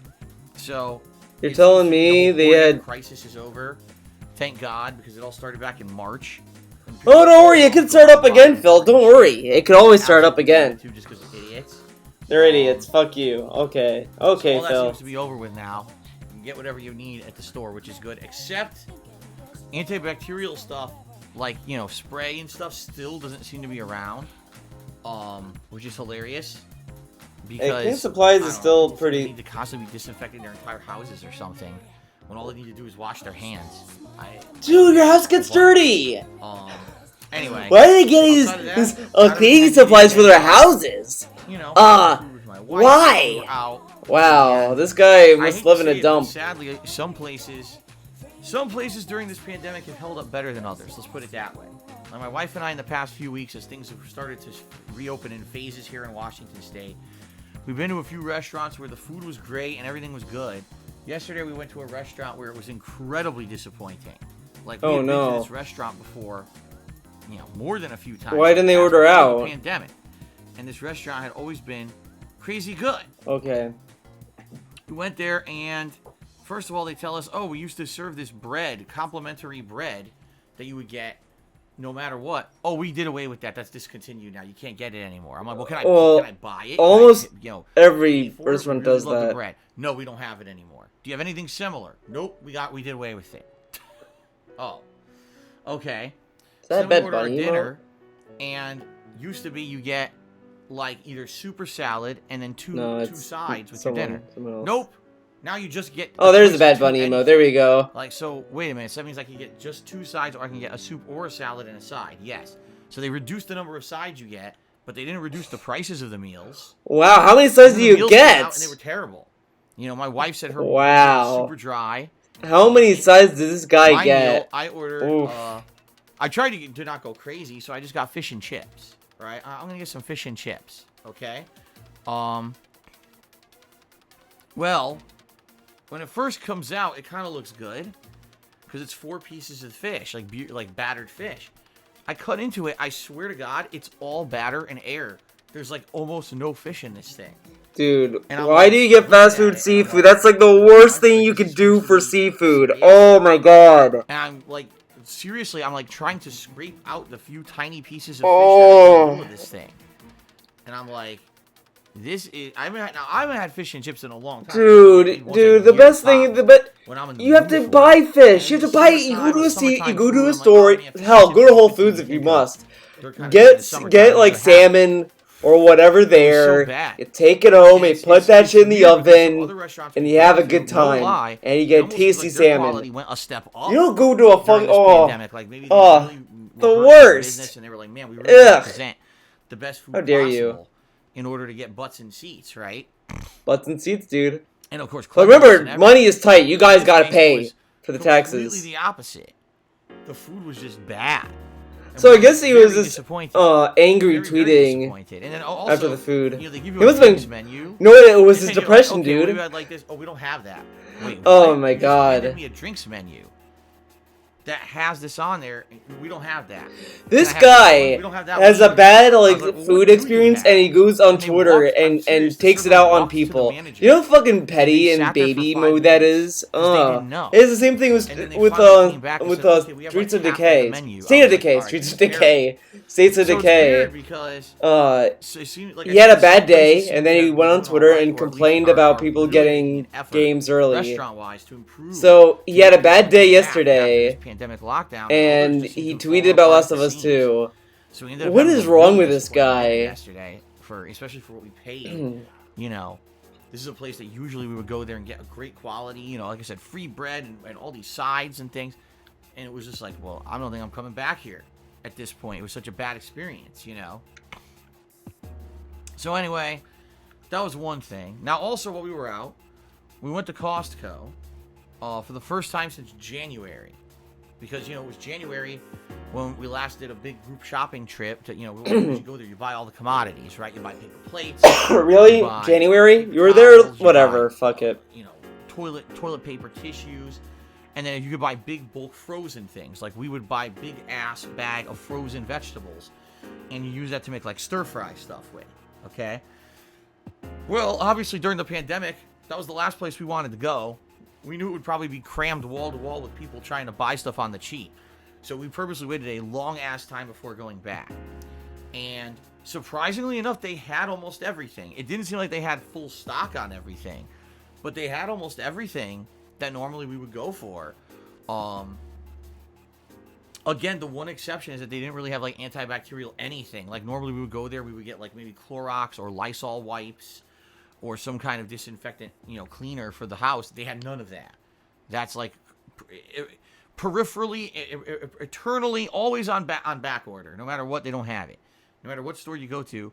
Again, these people who are fucking, I guess, cleanliness nuts. Cleanliness are nuts. Apparently constantly sitting Why? at their feet, scrubbing them with antibacterial. Oh my god, instead of washing dude. their hands like they should, and then they wouldn't get sick. Oh my god. But, He's so It wasn't dumb. that bad. How dare people Also, want actually, clean it homes, wasn't a bad right? trip, and I'm pleased that we went because now. Because maybe what it was, you people know, weren't I'll be cleaning their honest with you homes guys, as we've been talking often. about this during the pandemic. Basically, the whole grocery shopping thing has been way more expensive because Whoa. you can't go to a place like Costco or whatever, so you got to buy those commodities at a much higher price point in a much smaller quantity at the local grocery store. And in addition, the cost of food has gone up. For sure, like the cost of meat and stuff like that has gone way up during this pandemic. Yeah. Okay. And so, you know, finally being able to go back to Costco and buying a I mean, the giant price toilet of paper, knowing food I'm in probably grocery not stores gonna have use always that been toilet going paper up. till like the end of the year because this thing is like 30 plus giant fucking rolls, right? That's good. It saves a lot of money. But how much Now stuff does he every buy week, though? Going and spending a ridiculous amount of money at the grocery store. So that's a good thing. And got those Costco muffins, man. Costco muffins. Everyone talks about them. If you're gonna get a baked good at Costco, That you get laugh. Costco muffins. If you're gonna get food at Costco, you get the pizza, right? Well, I've never had the pizza. But those muffins are crazy good, man. Crazy good. I just had a chocolate one today. Man, I'm getting to streaming more And Persona I think the 3. one problem with Costco I really want to muffins, play that game more and so more. you have to buy it too. Damn, Two man, two I've been really six-packs, loving those doesn't Persona mean 3 you have to buy streams. that many. It's been on my mind They still for charge like you full a price for week, one pack. dude. You I have to buy really one been loving the Persona 3 So you shit. have to do that. So I think we got like almond, poppy, and chocolate. The problem is they go bad in like 3-4 days. Do you put it in a freezer or do you So leave have to it eat them out? really freaking fast. So I already had a chocolate muffin this morning. Maybe tonight for a snack I'll have an almond poppy, you know? So at least we can get through these within like 3-4 days. Why don't you just put them in the freezer? Dude, what the fuck is wrong with him? Anyway. I'm gonna tell him that. So that's kind of what we did yesterday. You know, also being out and about, it was very hot. First day it's been very hot in the summer. So we had the air conditioner on in the car and everything. And, you know, we had the air conditioner on in the house. We actually needed it. Because Oh, so we're gonna see Jasper tonight? And today Probably not. as well, supposedly it's supposed to be in the 80s here. 80 degrees Fahrenheit, which is, again, it's abnormally warm. So, you know, you need the air conditioning. If not, the house would be, like, really stuffy and bad. So, but it's supposed to cool down again this weekend, so that's a good thing. So anyway, that was my day off. You know, in person at least. Now, let's talk about what was going on in the world of gaming, because it was a very interesting day in the world of gaming. So the review embargo for Ghost of Tsushima was lifted, and everyone who had gotten an early pre-release copy of the game put out their reviews, of course. The practice that I completely disagree with, but I guess we got to live with, because it ain't gonna change, right? Interesting mix of reviews.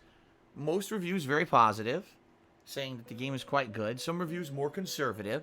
I didn't really see many like blatantly negative reviews about the game at all.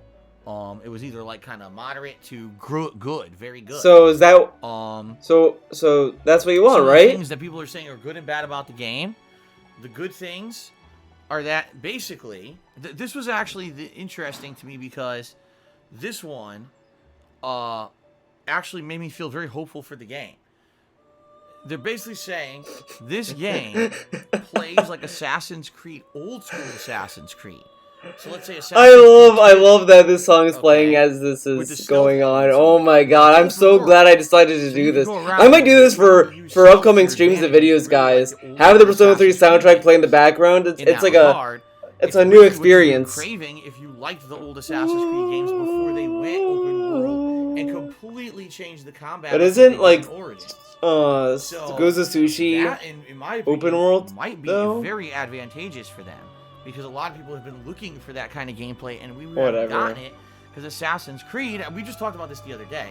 Assassin's Creed saw the popularity of Witcher 3. Okay. Oh my god, this is stupid though. Because like Witcher 3 came out so long ago. Absolutely love that game. Before Assassin's Creed changed its structure, etc. All right. And they saw that it's so different. Whatever. Unity and liberation, and they were like, "Man, maybe we're doing things wrong. We should maybe just jump on the bandwagon of, you know, what people are being popular with." So they did. They completely changed up Assassin's Creed from being stealth-based to being this open world played this RPG. too. And not to say that it's a bad game anymore, but it's nothing like the original games, and a lot of people have criticized both Origins and Odyssey for that ginormous change. Well, a lot of people are saying, well, why can't we get back a game that's like the classic Assassin's Creed? You know, this is what we came to know and love this IP, and we want it back. It's you just took it out completely. You know, I never liked Assassin's Creed, honestly. I gave Assassin's Creed Odyssey a chance, and I hated it. But then keep making the classic games that we like. Didn't beat it. Right? Got bored. And they didn't do that. Instead, they just kind of abolished the old formula and changed it up completely to this new thing. So it seems to me that Ghost of Tsushima may capitalize on this. All right. I've also heard the game is about 20 to 30 hours long story-wise, but 50 hours long if you do all the side content. So that's good. It means that there's going to be massive replayability. And you guys know me. You know me, I never do replayability. We'll go and look at the side content, at least if it's meaningful. You know, if there's an actual story attached to it, and it seems like it's something interesting, and you get something good out of it. No, you're gonna do all of it. Oh, go kill 20 generic enemies and come back to trade in for 500 gold pieces. I'm probably not gonna do it. That's like, that's shit from early. You know what? Like Horizon Zero Dawn had a lot of cool side missions, and he hated it all. So fuck that. Fuck you, Phil. Dunking on poor Horizon Zero Dawn, a great game. The game is visually stunning. Some of the most beautiful graphics ever. At 30 frames. That was post-apocalyptic. Not to say the graphics weren't great, because they were. But now you're in, like, feudal Japan, and you get to see these amazing, you know, naturescapes and gorgeous, visuals of everything, and people are basically taking pictures of the game and saying it's like the most Oh boy, photo mode photo mode the game. People love photo mode the game. Modes. I guess there's a mode where you can play the entire game in like black and white with like special voiceovers, and it feels like an old school Japanese movie. Japanese movie, not samurai movie. I movie? watched any of those. Like, I know the samurai films are just as popular in Japan as the spaghetti westerns were popular here in the United States. The spaghetti westerns were also but popular. I never saw a Japanese film like that. I haven't. I like how he thinks that samurai films are only popular in Japan. Kind of got lost on me because I'm not going to understand if it actually looks like an oh boy. like that. I already know what this playthrough is gonna be. Oh my god, I already know. Oh, they were experiencing Japanese culture! Friday, but that's all the positives that I've heard about the game. Okay? Now here's some of the negatives from the reviews. Okay? Some have criticized the side content of the game, saying that it could be very repetitive. It's not as good as other games. Like at first someone had said, oh, it's just as good as Witcher 3. Well, it seems like a lot of reviews are coming out saying, no, it's not. There is side content, it's present, it's good that it's there, but a lot of it will seem repetitive, and not meaningful, which kind of sucks, because that means that it's just kind of it's kind of what happens with every open world game, is that it goes down to these repetitive formulas of do this a million times, do this a million times. That's kind of how a lot of these open world games are, and it seems like a lot of people did say, yeah, that the game does fall victim to that. Some others have said that basically the game tries to emulate other open world games that have been great, but it takes element from great games. So the one thing I remember hearing, and this kind of bummed me out, Zero Dawn, you're gonna feel was that stealth mechanics from Assassin's the main missions, the animations are more like this pretty much than the side missions. Hello, welcome to the side mission. I criticized Horizon Zero Dawn and said that's exactly how I felt about that game. That game wasn't bad at all, but there was nothing ever in the game that I played that I was like, wow, I've never done this in another game, and this blows me away. It's something unique. It didn't. It felt like that game just took elements from other games and taped them together. He loves so many games that does this, but he doesn't like Horizon Zero. That's kind of what they're saying about this game. Now, I don't know if I necessarily even agree with that, only because this game is set in feudal Japan and you're a samurai, and have we really done that? I mean, you could argue and say, well, what about Sekiro? Well, that's totally different. That was a Dark Souls game. Oh my god. It's not Dark Souls in any capacity, this game. Dude, this is borderline xenophobic, I feel. He's only saying it's different because it's feudal Japan. Not parry everything a million times with head-up combat. Crazy over-the-top shit. You know, it's not like that at all. It's supposed to be way more realistic compared to that. And then, of course, you got Neo. But again, same thing. Is it set in feudal Japan? I mean, yeah, but there's demons and there's this crazy combat system. And it doesn't seem like that's what they're going for here. This seems like completely different gameplay elements. All right? So it does seem to me like there will be some good, like, originality and first-time stuff. This is that's so stupid. And that was actually he's like, oh, I don't think I'm gonna agree because it's feudal Japan, so it's different. That is so fucking dumb. That's such a dumb take. Shut the fuck up, buddy. Now, other games, touched upon it. Oh my god, what a dumb fucking all out to try to make it like that, which is cool. I don't even know what his opinion's gonna be. On this game, he's gonna sing its praises and say how wonderful it is just to be spiteful and add in 30-minute rant about how the journalists were wrong. 30-minute rant. Oh, I read already wrong about The Last of Us. I banned this game. Oh shit, that's really what he's gonna do. Oh, that's a good point. At least it's gonna be set in a unique place, gorgeous visuals. You know what I mean? Feudal Japan, unique place. Style gameplay. Horizon Zero Dawn wasn't unique. Horizon Zero Dawn isn't unique. Like we've had in other games. Also, Assassin's Creed stealth kills and stuff returning is a good thing. Like, I'll be honest, I'm not. Horizon Zero Dawn isn't unique. Get the fuck out. Stealth kills going. Oh, sneak up, go through a house, go behind a guy, take him out, poison the guy next to him. Walk away. That was cool. That was good stuff that we've now lost because for whatever reason they decided to go into an action-based game genre now because they wanted to capitalize on Witcher 3, right? But you can do stealth stuff in Assassin's Creed Odyssey, though. So it's good that they actually kind of picked up Like, on it's that still and there, tried to but bring okay. that kind of an element to a game. Alright, whatever I you don't say. want a game where it's going to be you against 25 enemies at once, and you're miraculously able to dodge and parry every one of them and somehow overcome the odds. That's ludicrous.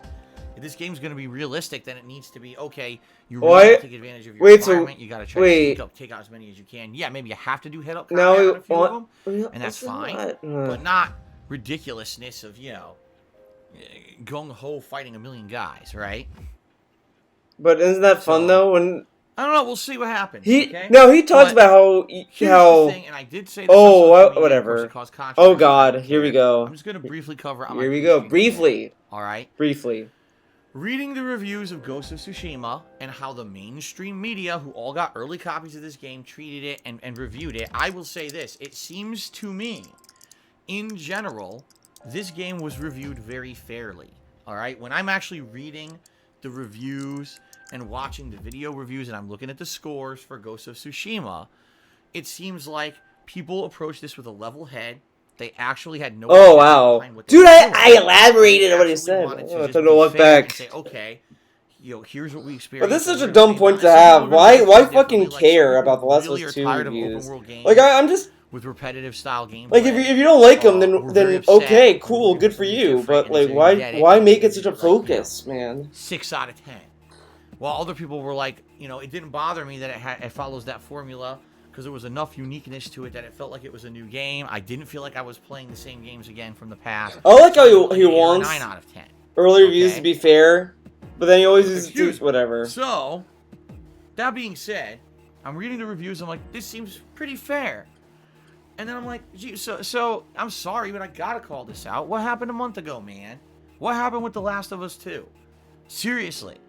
How is it that when you go back and you can just read a review? I challenge you, if you don't believe me. Did you read a review though? You use the fucking advertisement. That gave Last of Us 2 a 10 out of freaking 10. Did you read the review? Okay? Did you read the review, Phil? From that same media outlet, and now read the review of Ghost of Tsushima, and it feels like it's written by a completely different methodology. It really is. It seems like one of two things happened with The Last of Us 2. Maybe it was a different person that reviewed it. I like how it'd be the method, not the person. These mainstream media... It's impossible for a company to have multiple people review a game, right? But then gave it a perfect score anyway, right? Okay, here's some things about the game that we wish were better, but it's a 10 out of 10. Well, then no. If you outright say something in this game should be improved, it's not 10 out of 10. And it's irresponsible as part of mainstream... But that's not what your argument was, or a journalist, idiot. I should say, to actually review a game as perfect. That's not. Now, some people will argue with me forever on this point, and they'll say, well, the rating score isn't necessarily meaning perfect, and over the years, you know, they changed gaming it. outlets and journalists have argued and said that saying a game is 10 out of 10 does not mean it's perfect, but it is basically the best in that genre, and blah blah blah. And you know what I say to that? Bullshit, cop out, wimpiest answer possible. Because mathematically, 10 out of 10 is 100%. 100%. It's scientifically, mathematically, 10 out of 10 means a whole or perfect. That is the highest score. You can't get 11 out of 10. It wouldn't make sense to give a game 11 out of 10. The highest score you can give a game is 10 out of 10. That means that's the best. Flawless. You can't even imagine that a game could be possibly better. Just because, alright, just because media outlets... Man, you know what? Times like this makes me think Adam Sessler had a point. Irresponsibly used Adam Sessler kind of hated number scores and shit, and I'm starting to agree with him on that one. Doesn't forgive the fact that they misused it, and it doesn't change math. It doesn't change math. Well, you know, I know someone who their whole life said 2 + 2 is 5. So, since it's just always been that for that person, then 2 + 2 is 5. No. Just because someone doesn't fucking understand math doesn't mean that changes math. That's not comparable. Last of Us 2 is a 10 out of 10. You're saying the game is perfect. One's a score, one's counting. Any single person, any single person my god, put out a 10 out of 10 review, but said the game wasn't perfect. This is probably irresponsible. Dude, you shouldn't talk about this journalist then. Whose opinion should never be taken seriously again, and no one should allow them to review a goddamn thing. That's my opinion. All right, but I'm just being mathematically sound here. You cannot say a game is perfect if it's not. I have never given a game a perfect score because every game I've played since I started reviewing games, I've always felt there was room for improvement. I've gotten some pretty damn close. I've not a few 9.75s. Okay? But I've never given a game a perfect score because I feel that would be irresponsible. I've never played a perfect game yet. If ever I love how he's like, oh, it's my opinion, but it's logical. Wow, what a great response. No way in my... Always runs to the, it's my opinion, dude. It's okay to agree. Score of 10 out of 10. Or But I will only disagree. do that if that ever happens, and that's never happened. So that's because I'm responsible, and I know that when I give a game a review score, you guys listen, you guys trust that opinion to be something you're gonna base a purchase off of. It's not, oh, I'm a journalist, and therefore I could just say whatever I want, and it's subjective, not objective, and I could just always hide behind this protection that a review is subjective. So if you don't agree with my review score, well, neener, it's just Neener, dude. No, that's called being lazy, irresponsible, and knowing that you're unprofessional, and therefore you hide yourself behind a guise of protection rather than actually working. Okay, I'm sorry, it's just what it is. Okay, so I'm sorry, I don't care if IGN says 10 out of 10 isn't perfect. IGN can go fuck themselves. They don't change math because they're irresponsible journalists. Yeah, shut up, venomous fat man. Fuck you. Because they're idiots. You don't know 10 out math. of 10 is 100% and it means it's perfect. Alright, so with The Last of Us 2, if it got reviewed a 10 out of 10, it means one of two things. Alright, it either means that the game is absolutely 100% perfect with zero flaws. Zero. Or it means that the game's journalists overinflated scores. It's one or the other. Okay? So, I mean, it's up to you as a purchaser, a gamer, an individual, consumer, to make that decision up for yourself what you feel actually happened with The Last of Us 2. That's your call. Alright? But for me as an objective observer, I saw all the crap that happened with the game's plot leaking, 2 months in advance. And so many people being up in arms about Joel's death. And the fact, I just like that we're pretending that Last of Us 2 is the first game to get overinflated scores. It's the first game on planet Earth, guys. Buff, This has never happened before. masculine-like woman. Oh my god, Duncan Abbey. Transgender character in the game. A lot of idiots had issue with that. I had no issue with any of that. I didn't give a shit about any of that stuff. In fact, I am for more representation. Alright, I am. I thought it was good that they actually had some variety in the game instead of it always being the generic shit of every other game. I didn't have any issue with any of that, My issues were with the story, the pacing, the writing style, the overall really miserable tone to the game, and the fact that basically the entire game is just an exercise in misery. There's no reason to play it because there's no good outcome, and instead you just feel like shit for having played 30 hours of this game. That was my problems with the game. Nothing to do with any kind of a progressive push or agenda or anything like that at all. You know what I mean? Like, I think that was besides the point. In fact, the one transgender character in the game actually is interesting that they're in the game because it actually gives a good justification for why this cultish group that they're in would turn against them and how stupid that cult-like mentality can be when you blindly follow something with no justification just because you're told it's right or wrong without... Does he really understand what Lev's story was, though? Because it was whatever. How dumb people can be when they're in that mentality. I actually thought that was an interesting point, about life in general. It's not that deep. But, dude, I had major criticisms of the game that I corroborated with factual evidence to back me up when I reviewed the game. Factual evidence, dude. You thought... oh my god, you've been... way less enjoyable and way... my god, a 10 out of 10? My god, just man. on a narrative basis. Someone who has studied, what did literature, you study? writing, storytelling, just on an academic level. I can tell you that The Last of Us 2 is not a 10 out of 10. It uses some of the You're telling me DSP studied narrative? convoluted tropes of time jumping to confuse you, to manipulate your emotions in a very convoluted and badly executed way. Even if you're the biggest lover of this game, you have to admit that I'm done. flashbacks with gory scenes. That is a leap. It's meant to manipulate Nope. in a cheap way. No. And you know what I mean? Like, I already justified all this in my review. I don't have to talk No. about it at length here, No. this morning. No. But it's just so stupid the way that they That's- did this. Nope. And the way that they say it's perfect is ludicrous, alright?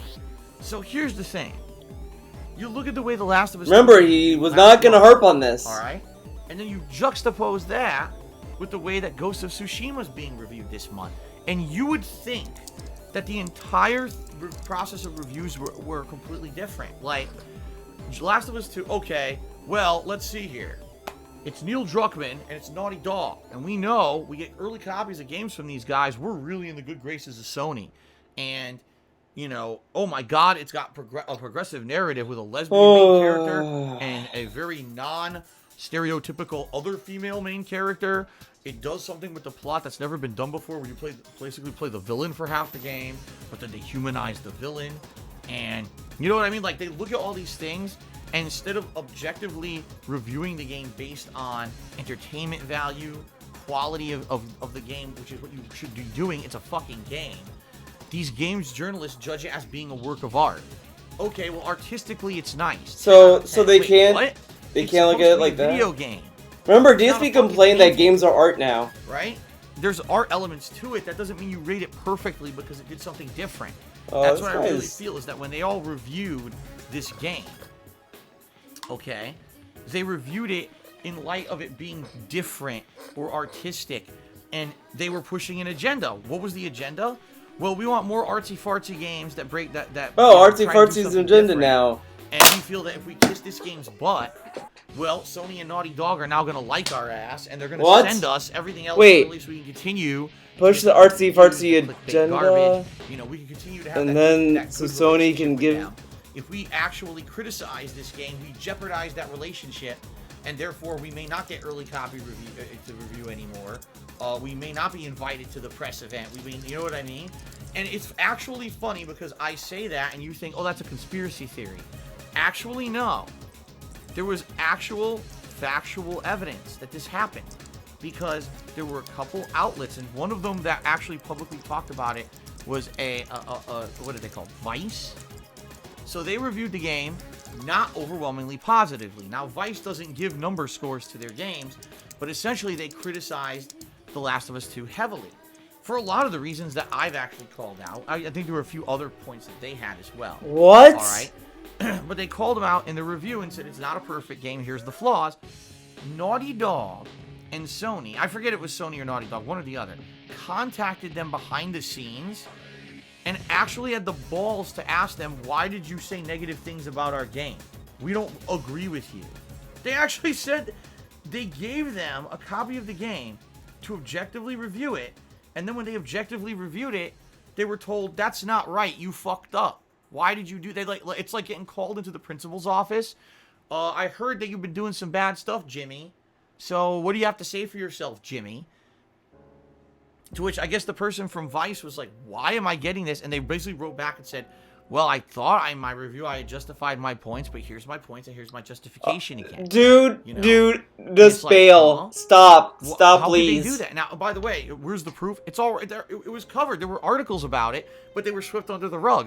The article I read was from Polygon covering this, but there's other news outlets that covered it, and guess what happened? Within one day, all those news articles were swept under the rug, and no one ever talked about it ever again. Like it never happened, even though it did. What did he want them to do? Do like a public execution? That Sony and Naughty Dog, or both, or Did they- side, contacted. did he want, like, people Sony to who be got early canceled? copies, and they gave What out was he not wanting? glaringly positive. It was a reviews news cycle, and said, "Why did you and do people that?" You moved know, on, how like every dare other article. Which is ludicrous. Did he want people? Did he want And it's like I Sony said, to be back when The canceled? Last of Us 2 came out. I don't know what he was. Sadly, these early copy reviews are meant now to be free advertising rather than objective reviews. They're not sending IGN. So then why do they GameSpot, criticize Ghost of Tsushima? and That's an major early review outlets then. A copy of the game to say, please objectively review our game early. They're saying, please Okay. advertise our game for us for free. And if you don't give good advertisement for it, you might not get the next game. You might not be involved in 6 months of press events leading up to the release of the game, so you have coverage for your website to bring you money. You see what I mean? It's sick. It's a fucked up, broken system. All right. He doesn't understand why people get early advance copies, though. Being a game Because they have other stuff to do. Not happy, it's miserable. We're gonna make a game that pushes progressive agendas, having a lesbian as the main character, having a not stereotypically feminine female as the other main character, who's actually one of the villains. But now you get to know her and humanize her. We're gonna have a transgender character. We're gonna have all this, and we really need to push this agenda, guys. So give our games a good review. What?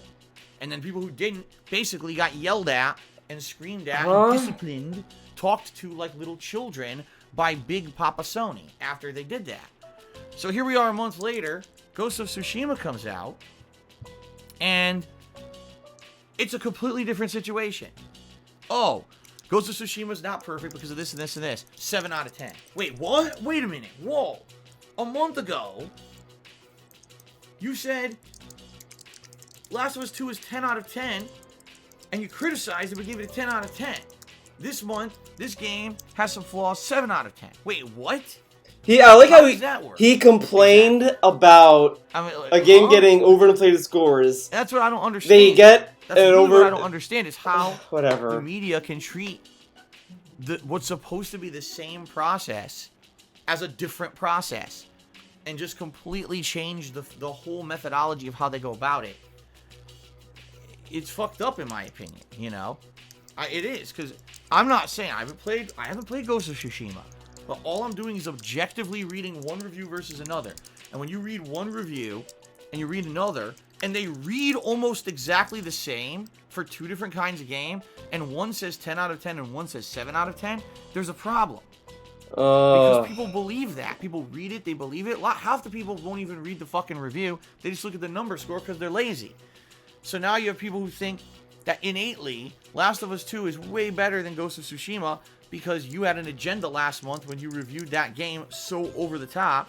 You wanted to protect your money-making source in Sony and Naughty Dog, and you wanted to push a game that had an agenda, right? So you could seem like you're part of this giant force for, you know, liberal thought and progressive thought in games. Oh my god, dude, shut up! Oh my god, the fact he has to keep saying, I don't mind this, I don't mind this, end it! But not at Dude, the expense move of ruining an industry. on. Where now you're going to say that a game that's actually good isn't. This is so annoying. So that you can continue to get favoritistic treatment.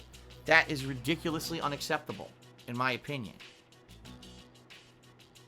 Oh my god, man. So, that's at least my take on it. And it's pretty it pisses me off, man. Pisses me off. It pisses me off. Pisses me off, man. Because video games, man. literally right this moment, people are saying, oh, Ghost of Tsushima is nowhere near as good as Last of Us 2. Dude. Bro. See, I told you, man. It's like, wait, what? No. In fact, it might be much better of a game. But the people reviewed it differently, and now we're just supposed to fucking believe it as, you know, it's 8 versus a 10, so it's better. It's like, wait, what? But it's not. But they had an agenda. Dude, so and of course, why does he have to? Oh my god. Oh, you just didn't like the progressive tones of Last He complained about the progressive agenda! You're this or you're that. Like, you're a fucking idiot. You're a fucking idiot. Shut up. You didn't watch me review the game. Okay, we're gonna put disc 2, dude. Who lives by this narrative that if someone doesn't like something you loved, it's because they're a bigot or it's because they're ignorant. No, it's because you're a fucking moron. Bruh, move on. Bubble of people. Bubble of people. For the past month, who are saying it's the best game ever, to see that there's a large group of people out there who actually didn't like it for very no, it's on valid shuffle. It's reasons down of shuffle, baby. justification. Okay? But it pisses me off that in 2020, I've been doing this for 12 years, the game media never improved. In fact, it's getting worse. In my opinion, it's literally getting worse, dude. And worse the further we get in. This reminds me of the Halo ODST situation. Okay? Halo ODST. Anyone remember that game? I reviewed it over 10 years ago. It was one of the worst games I'd ever played at that point. It was sold. But guess what? People like it now. Priced I see so many people like when it praise had that about game a little bit. content that was about half of a retail game. The plot was terrible. This song is pretty happy. It's pretty basically sick, an dude. overpriced expansion pack for Halo 3, and it was a joke. It's a And joke, I dude. ripped it a new asshole, and at the time I was praised for being one of the voices on the internet who was not giving another Halo game a ginormously overinflated score for the fact that they just want to overinflate it to probably be, at that point, in Microsoft and Bungie's good graces, right? Oh man. By the way, I'm not saying that Halo sucks by any means at all. Well, if you Halo 5 remember, sucks, right, Halo dude? Reach, I really liked. I thought Yeah. Halo Reach was quite a good game. Halo 3 in particular, I played the Halo shit 3 out of that sucked. game Fuck that game. as a I hate that game. It's so lame.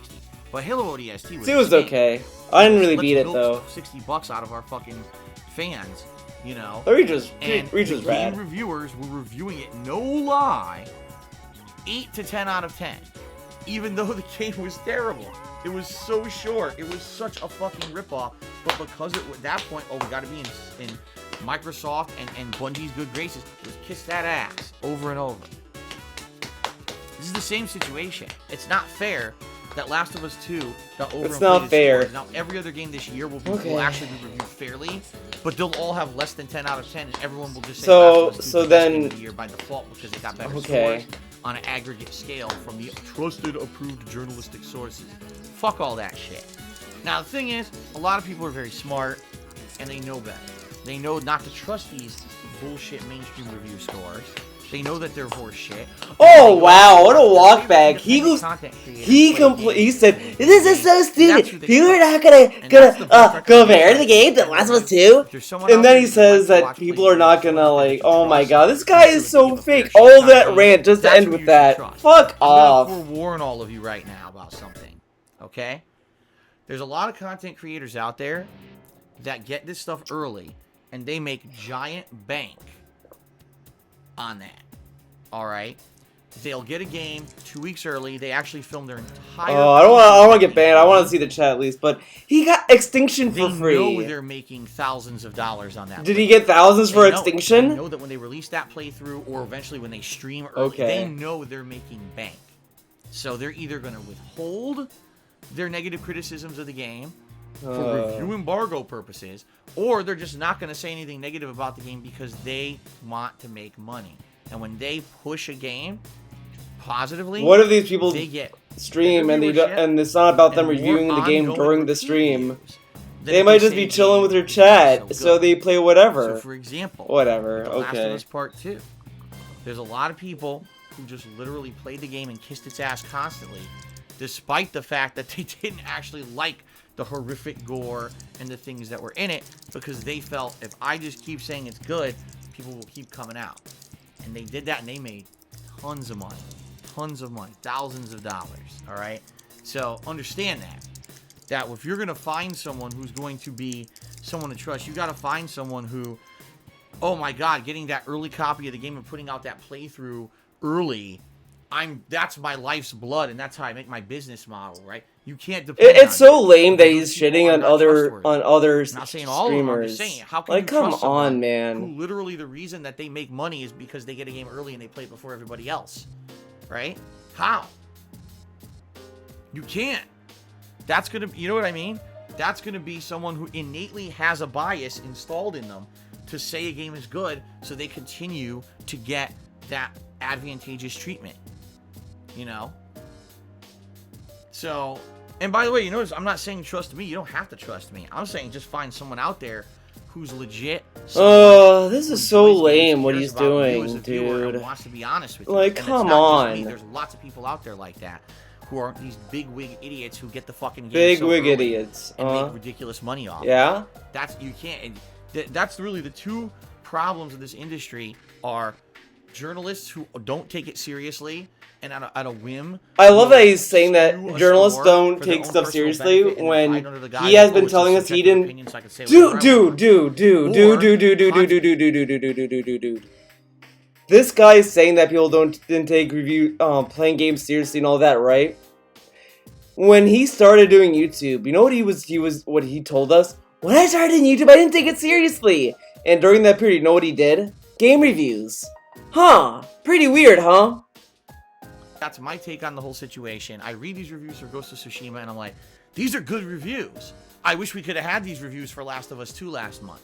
Because then we wouldn't have the situation we're in where everyone's kissing I want to type it in Discord, come on. And, you know, Yeah, maybe come the end of this year, we'd actually be able to balance games properly on what was good and what wasn't. Instead, what we're going to have is at the end of this year, you're going to have Last of Us 2 is the best game of the year no matter what, because everyone reviewed it 10 out of 10 and everything else was under it. And that's bullshit. You know what? I want Last of Us 2 to win Game of the Year. I just want it to win at this point. I'm rooting for that. That's my pick, dude.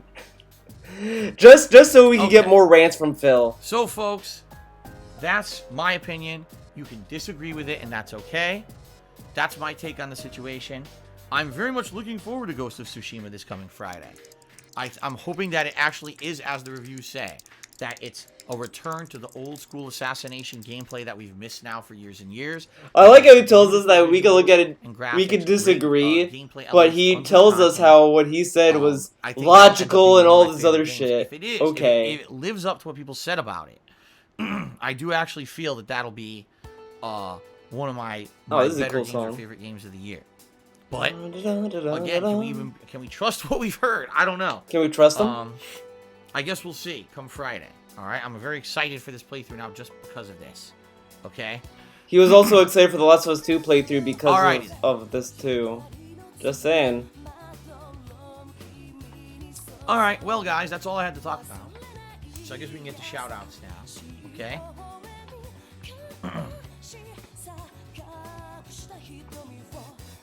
Alright, shoutouts? Oh, okay. Of course, we got a bunch of people bitching like little children. Bitching like little in children. My stream chat, even though this is my stream and you know I talk about this stuff on pre-stream. So I just laugh at all of you and say you're fucking idiots. If you're sitting here and you're just gonna bitch about every time I have an opinion or something to say, maybe you shouldn't be on my stream. Maybe you should go be on some shill stream who's, you know, sucking the butt. If that's what you want, go suck some butt. I love how he just told us that we could just disagree. Right? We could disagree, but you're sucking the butt. Okay. If that's really what you want, if you just want to eat the bullshit constantly, then go suck some bullshit out of someone's ass on another stream. If that's really, if you just like getting crapped on constantly by everyone and not being taken seriously, then go ahead. I value my viewers and their time, and I would never overinflate a game for personal benefit. So that's why if I feel like talking like this is beneficial to my viewing audience, I'll do it. But if you got a problem with that, don't sit in the stream and bitch like a little child because you're on someone's stream. Don't bitch like a child, dude. But it's okay to disagree. Wow, this guy is so secure. He's so secure about his opinion. Suck some butt somewhere else. Eat the bullshit. Suck butts, man. Have a nice hearty helping. Fill your plate. Remember, guys, there's a lot of it out there you can have. Neil Druckmann made stupid potty humor. Unlike Phil, this is intelligent humor. Okay then.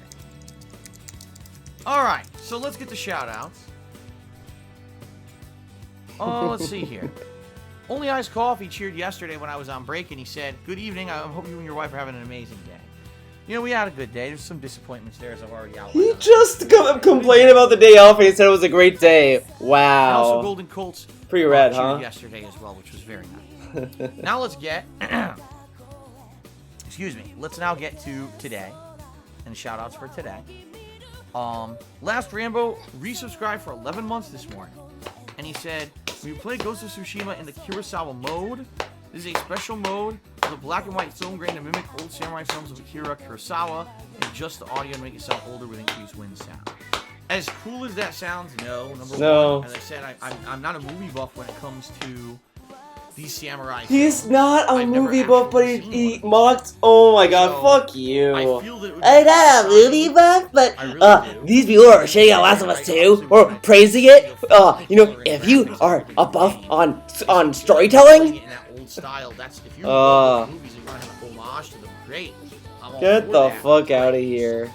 It wouldn't prove any benefit. In fact, for me, it would feel like a detriment to me watching it, you know, without the full-fledged beauty. This is a rad video to make, guys. So I will not be doing that. But it's not. I was thinking of streaming this shit, but whatever. Here I am, recording it off stream like a cool guy that I am. 9 months, and I'm glad I could be here for all these years. Is there a genre of game you Oh, want this song is really making me happy. Tabletop gaming more in some way would be fun and chill game. This is really making I me wasn't even aware that uplifted, digital dude. tabletop gaming was a thing. Like I'm well aware that Warhammer 40K and all of that exists.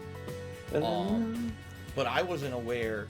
Maybe what you're talking about is more like card games, like maybe, you know, Magic the Gathering and the like. I've never played a game like that because I don't even know how to play Magic the Gathering. He was gonna. That was supposed to be a yeah, like I'm bounty not stream, aware. dude. And again, that's probably more my ignorance than anything else. I'm fairly sure these games exist. I just it's like, you know, you might as well speak Greek because I've never played one of them. No one really has ever speak talked to me Greek, about baby. them, nor have I ever been Speak Greek to me. to that whole kind of a genre. So you're right. Maybe that's one that if I ever got into it, right? If I ever got into it, maybe I would enjoy it. It's something different. I don't know. You know, there's several genres of games that I never really got into. Sports, almost never. Sport games is like once in a He blue played moon, so I'll many play of an them NBA though. 2K, or you know what I mean? But Whatever. it's like, MLB ended up being a cool ongoing series for a while there. It was kind of a chill series, chill gaming. People liked it, but again, even then, I don't do that every year. So I would say that, and of course, let's face it, driving, racing, that kind of stuff. Number one, I suck ass at it. Any game that has a driving element, usually I'm terrible at it. And number two, because I play it so rarely that when I finally do play one of these games, Man, remember when you know, it ends up whatever. being more hilarious for all the wrong reasons. You know what I mean? Maybe if I played more driving games and racing games in general, I'd get better at them. I don't know. But I'd say that was another one. Now, you guys would probably know better than me. If there's a genre of game out there that I've never touched or I've rarely touched, and you'd be interested in seeing it, by all means, let me know. You know, again, I'm the ignorant guy who really doesn't know any better. Oh, this is And you Code guys Vein. have Can't actually play over that. the years, just with things like the Viewer's Choice events and things like that. My God, You you should guys play- have opened my I know what eyes game you should so play. You much, should play Sakura Wars. that I never even knew existed. The Yakuza franchise, the Persona Yakuza. franchise, right? These are things I never touched. I played. I'm like, wow, these are amazingly fun and great, and I'm glad that you guys got me into those. So, hey, anything I'm missing, I'm all ears. Okay. What was Sakura Okay, Wars? shirtless mofo. You should play that. Did a 1,000-bit share and say Costco muffins? Yes. Thank you, shirtless mofo. The Costco muffins are quite good. I'm actually looking forward to more this week before they go bad. And thank you for a 1,000-bit cheer to get some started today. That's very generous of you. Very generous, man. As my phone rings. Ring-a-ding-ding. Thank you for that. Well, Grain, cheers. I've seen a lot of people a bit negative to the Assassin's Creed Valhalla gameplay trailers. Actually, I have too. Let's see what he has to say here. They say the name Assassin's Creed is not belonging to the game anymore. Furthermore, the release date is 2 days before Cyberpunk. It was anticipated game of the year for many, so what do you think of the criticism? What do you think about the close release date? First of all, we've been saying that for the past 2 games, right? When Origins came out and then Hold Game on. Odyssey came out. I'm gonna do something. Yo, I said these are great games, but maybe they shouldn't be called Assassin's Creed because let's face it, they barely have any tie to the Assassin's Creed franchise anymore. It seems like when there's a present day character or plot line, it's like 1/40th of the game and it's wedged in there just to pretend like this game has some kind of an association with the mainstream Assassin's Creed plotline, and instead maybe these should have been just standalone games that weren't called Assassin's Creed. But let's face it, Ubisoft wanted that name recognition so people would rush out and pre-order and buy them. If they just made a new franchise like this, who knows if anyone would have bought it, right? Song rules, man. Now, we talked about that the last 2 games. We did. We said, wow, you know, I guarantee you that there's people out there that are so. I'm making the video furious visible. That's what I'm because they love the doing. old school In Assassin's case you're wondering Creed why I'm stuff, like doing full and it's not screen. in those games. You know what I mean? And Valhalla, apparently people are saying exactly the same thing. They're saying the game looks very similar to Assassin's Creed Odyssey, doesn't have many changes to it, and therefore if you liked Odyssey, you're really going to like this game, but don't look for too much more outside of what people are already, you know, promised or said about had. It's basically going to be Big kind Them of the game same kind stream of game. sessions. There you Which I go. say, hey, if you liked Odyssey, great. Hey, Odyssey was 2 years ago. I really liked Assassin's Creed Odyssey. I'm welcoming more of the same. In a Why- different setting. what? Sounds good to me. But there's some people who might want more than that, and they're gonna. But be then disappointed because, he again, just complained people about just it want that though. old school Assassin's Creed. Maybe we're gonna get that on Okay. Friday with Ghost of Tsushima. Whatever. We're gonna find out. We're gonna find Okay. out. As for the Okay. release date, I think Ubisoft Number one, maybe, you know, they already had that release date in place for a long time. If you remember, Cyberpunk just recently delayed their game until November. And so maybe that was a shock for Ubisoft, because they're like, shit, we were already releasing in November, but that's our release window. We can't release any earlier than that. And we don't want to push our game all the way into December, because let's face it, almost never do you have a major AAA game that's released in December. Usually they want to get out there in November, so people who are Christmas shopping will be able to buy, you know, oh, the Black Friday deals and shit. They want to get that game out in time for that, so they can be a part of that wave of buying for Christmas, right? So Christmas time. We could look at this two different ways. We could look at it objectively, or we could look at it kind of streetwise common sense. Objectively, Assassin's Creed Valhalla and Cyberpunk are going to be very different games. All right, they're not even close. They're, you know, one's first person, one's third person. One's set in in historical times. One's in a futuristic time. They're gonna have different tones. Futuristic? Like Cyberpunk's gonna be way more adult-oriented, almost like a GTA style deal, while Valhalla is gonna be more in line with what we had in Odyssey. There you go. What we had in Odyssey. So Odyssey, dude. You may, on paper, say, it's not gonna affect it that much. But let's be real here. Let's be real here. Like you just said, Cyberpunk's one of the most hyped games of the year, or the hyped games of the last few years. And it's probably going to take precedence that when that game comes out, it's all anyone's going to talk about, it's all anyone's going to want to play. And even for me, like, I'll probably play Assassin's Creed Valhalla for like 2 days, as much as I can. You'll play the heck out of it. And then when Cyberpunk comes out, that's going to be the main gameplay stream, and Valhalla will end up being like a night stream, you know? Oh boy, so, it's going to be the chill stream, dude. It's going to be like the Odyssey for 2020. I do feel it's going to hurt it. Alright, I do. So, I guess we'll see what happens. I don't know if Assassin's Creed will retain that. I think Assassin's Creed is kind of floating on life support, like always. I really don't see a lot of people hyped for any Assassin's Creed games. Say, can you make it even earlier? Can we push this game out? Like, Odyssey was okay, but I just kind of fell out of the gameplay loop. But they're probably pushing even more crunch now. But I don't know. I guess we'll see. Should we hate crunch time? Remember when we used to complain about crunch time? Melia Best Girl to the $1.50 and said, "What do you think happened with Pixel Buster and Nitamata?" I have no. Oh no! What the hell is Pixel Buster and Nitamata? I've never heard of it. So I guess the answer is I don't have. This person, I know a little bit of this person. I know there's like Loophole talked about him, talked about like how this person was like an admitted pedo guy. Resubscribe for 2 months in a row, 6 totals. But the latest stuff with him is that he scammed developers for free games. So, you know. Kurosawa Kid here says, "Good to hear you back. Having a long, stressful day at work. You helped me get through it." Awesome. Sounds good. Oh, damn. Sorry. I need to burn my dread, guys. That's why I sneezed. Wow, listen to this. This is funny. Oh, it's funny. I tipped Phil 1 by 30. Tipped me $1.30. He says, "You know, with those 10 out of 10 review scores for Last of Us 2, in game journalist defense, the game might have actually been pretty awesome if you skip all the cutscenes on your early review copy so that you can rush back to Twitter and continue to call people Nazis." Wow. So yeah, if you skip the terrible story of the game, so you could go insult people on Twitter constantly, then maybe the game would have been much better. I even told you guys, I know this is a joke, by the way, I'm not being serious, but I even said, if I were to replay the game, like let's say The Last of Us 3 gets announced, and people are like, you should replay The Last of Us 2 before 3. I'm not even kidding, I'm probably just going to skip all the cutscenes. I would love to see that, see if he was going to do it, though. And skip every cutscene, because they're that bad. It's just so shitty. Like, it's going to be funny if he ends up doing it, he doesn't skip the cutscenes. Okay. Because why would he skip the cutscenes? Think about it for a second. I don't even need to read the rest of this. Because it's wrong. 10 out of 10 means 100%. 100% means oh boy. 100% quality. Oh, are they flaw. Oh, whole. Spam. Perfect. That's what it means. Whoa. Mathematically, the mouse that's what it slowed means. down for a bit. I don't need to read your subjective interpretation of how I don't need to read. I know I'm not big on reading. 10 out of 10 is a perfect review score, and I don't even need to read the rest of your fucking cheer. I don't need to read it, bitch. Colton Jr. Cheer says, "Have you ever gotten 100 on your academic written test in elementary school?" I'm sure it wasn't. Oh wait, he says, "Have you never gotten 100 on your academic written test in elementary school?" I'm sure it wasn't, but the review system is supposed to be based on that sort of ideology. You mean, did I ever get 100 on a test? Yes. No. You wanna know why I got 100 on a test? because I answered every question perfectly. No, reviews are not based on that. I didn't, okay, here we go.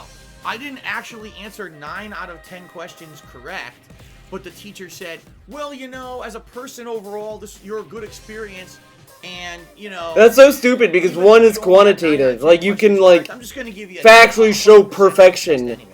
That's never happened to me. Like, this is such a dumb argument. Like, really? We're gonna compare academics to this? Get the fuck out of here. Test I ever took. It's almost like math applies to reviewing things. No, it doesn't. Why it doesn't actually apply to games journalism, I have no idea. But in the academic world, I actually had to earn the points that I got in school. So there you go. Okay. Kurosawa Kid shares that you count on one hand how many games have representation of marginalized groups. I agree with you. I agree having them in a game doesn't make it a good game, okay? It doesn't mean there's an agenda, it's just a bad game with representation. He complained about agendas. I totally agree with that statement. Dude doesn't even know what agenda means. People tell me that The Last of Us 2 is a good game because it has representation. I say, you missed the whole point. You know? I'm happy it has representation. I like that, but that doesn't mean it's a great game just because it has it. So I think on this point, we actually agree. Okay. Kurosawa Kid cheered again. He said, using terms like factual or objective instead of admitting as an opinion is dishonest as reviewers in the pocket of gaming industry. Reviewers have worked on the assumption that's an opinion, though. Do all reviews need to say, this is my opinion, welcome to it? Like, come on. I didn't say that. I said I use objective reasoning and facts when I review a game. It's still a review by the end of the day. I mean, excuse me. It's still an opinion at the end of the day. I use facts, but still an opinion. Wow. Objective review. But also saying that you can't have objective facts in a review, or objective facts can't weigh a review, is ludicrous. Like, if you have a review that has negative points, this game could be better if it had this or this in it. But then you give it a 10 out of 10, your review is actually factually, objectively wrong. You can't say a game is perfect and then say it has flaws. You can't. You Impossible. can't give a test 100% grade when 9 out of the 10 questions are correct and 1 is wrong. It's not 100%. I'm sorry. That's facts. That's math. That's science. How can you refute it? Emotion absolutely has a factor in game reviews, but you can't refute facts with emotions. You can't. When you start refuting facts with emotions, you've lost all logical sense. And you can't ever make a fair judgment on anything anymore. D-Man11 resubscribed for 2 months. Says, I am doing good. I'm excited to go back into Deadly Premonition in just a few minutes here. Thanks for the resub. Oh, it's going to break soon, guys. The Last Rambo cheer, he says, if you overcame your financial burden and had the financial support of your fans, would you consider continuing Project 7? No. Project 7's done. It's Project done. 7 has been done for a ridiculously long time. I'm not rebooting it. I'm not continuing it. Not continuing it. Ever. In the future, maybe. Somehow I could finance a creative series or something. I would do it, and I did it. I would do something completely new. But I can tell you right now, it's insanely unlikely to ever happen. Now I'm not even a YouTube creator anymore. He literally should not be dangling this carrot. He should just say no. And I don't know why he can't just say no. Gerard Crow cheers. All reviews are someone's subjective opinion. Oh God. By objective facts. I actually agree with this. Even what the score means is subjective. What? Whoa. I agree with the first half of your statement. What? The second half of your statement went to absurd lunacy. A numerical score is subjective. No, a numerical score is math. Math is not subjective. 10 is not 10 today and 9 tomorrow. A 10 is a 10. Oh my God. Why does everyone on this planet so fucking wishy-washy about shit? Why do we all give everyone a pass on everything? Then nothing means anything. If you never hold anyone to a critical standard, you will never have improvement. You will never have people who take their job seriously because they'll feel that no matter what they put out there, they can say, opinion, and now they're protected. That's ludicrous. But that's so stupid. How come? Then why are so many reviews different numbers? Tomorrow, and it's a 10 yesterday. Whatever. It doesn't become a 9. So when you say game's a 10 out of 10, that's 100%. That's 100% today, 100% tomorrow, and 100% yesterday. It doesn't change. You can't say that a score is subjective. That's insanity. Oh It's my subjective because people God. can say, "Oh, it's 10 for me." Oh. Then Billy could come in and say, Really, "It's I'm getting a it's headache. a 8." How is it not subjective? I'm getting a headache. Gerard Crow, if this is what you think, I don't think I can help you. I would love in an academic setting to argue this with a teacher. Argue this with a professor and be like, nah, you see? Today this is perfect, but yesterday it's not. You see, you say that this score of 50 out of 100 is bad, but for me that's good. Subjectively, I think that's pretty good. In regards to how dumb I am, I got half right, so I should pass the class. And then they fail your ass anyway because that's stupid. I mean, I don't know what else to say. Yikes. Big Papa Sony took $4.20, says you make me angry. Well, I'm very sorry, Big Papa Sony. My intention was not to anger. That's so stupid. very sorry. Because if that's what he Sometimes thinks subjective means, hurts. then how can you say it's subjective? How come you can have a sea of different numbers? Tarantula MS 2018 tipped $5. That's actually the biggest tip of the day. Let me get him on the leaderboard. Whoa. I forgot. I wasn't even putting anyone on the leaderboard for tips. My bad. That's my fault. Sure, okay. I got all worked up here. All right, let's get Tarantula up on the leaderboard. Because I'm sure $1 tips are going to stay there for the Second, longest it's up to time, right? $11 in tips so far. Thank you, everybody. And Tarantula says the following. I've stopped pre-ordering any type of game ever since I pre-ordered Homefront and Fallout 76. I typically wait for deals on Xbox Live and PSN. I have over 200 games I haven't played. I've paid less than people who pre-order the games. And that's the thing. If you don't care, you're about telling day me one you hype, could and of they course, put if games you on can sale? find That's yourself wild. able to avoid rampant story spoilers for big games, and you're a savvy consumer, man, can you save money. A lot of these games, within 2-3 months, they're half price. So just because you didn't rush to play them at launch, you can end up, you know, saving yourself a pretty penny. There's a lot of places out there. There's this guy who covers this kind of stuff. His name's Cheap Ass Gamer. And man, he finds shouts really out good to deals on a daily Jordan basis. Thorbon. Big How to ups. save a lot of money on games. And by the way, I'm not plugging the guy or anything. I'm just saying. Hey, the like, guy's pretty cool. there's He does cool services shit, out man. there that do a really good job of saving consumers money. And if you can use He even some plugs Mega self-control, 64 stuff. Pretty cool, huh? all right, and not rush out to buy games day one, you can really get stuff for really on the cheap. Whoa. I have to play everything at launch because everyone wants to see me play games at launch. But outside of that, if I were not a content creator, I'd probably be doing the same thing. Oh, yeah? Golden Cold Cheers. This cheer sponsored by Arizona Arnold Palmer Lemonade Iced Tea. Well, there you go. There you Sounds go. good. I like Arizona Arnold Palmer. Arizona Bomber. Anani. Anani? No, Unknown? I think this person wanted to put anonymous, and they spelled it unknowing. They tipped $1.30. They said, Okay. speaking of franchises and genres, what would you say is your favorite since leaving the Street Fighter community? My favorite genre since completely leaving Street Fighter. Story. Heavy Rain. He loved Heavy Rain. Oh, man. It's a tough one. I wouldn't say Dark Souls. I mean, it is now, but back From then, Software not really. games have given me quite a lot of pain, but also a lot of feeling of accomplishment. He hated that game when it started. Get the fuck out of here. You shouldn't count that. So has games from the Yakuza franchise and now the Judgment franchise. The Judgment franchise, Persona one game. It's a franchise is quite franchise. Can't wait for Judgment 2. I'm just trying to think of things I've consistently played over the years and gone back to. And I would say at one point it was Assassin's Creed.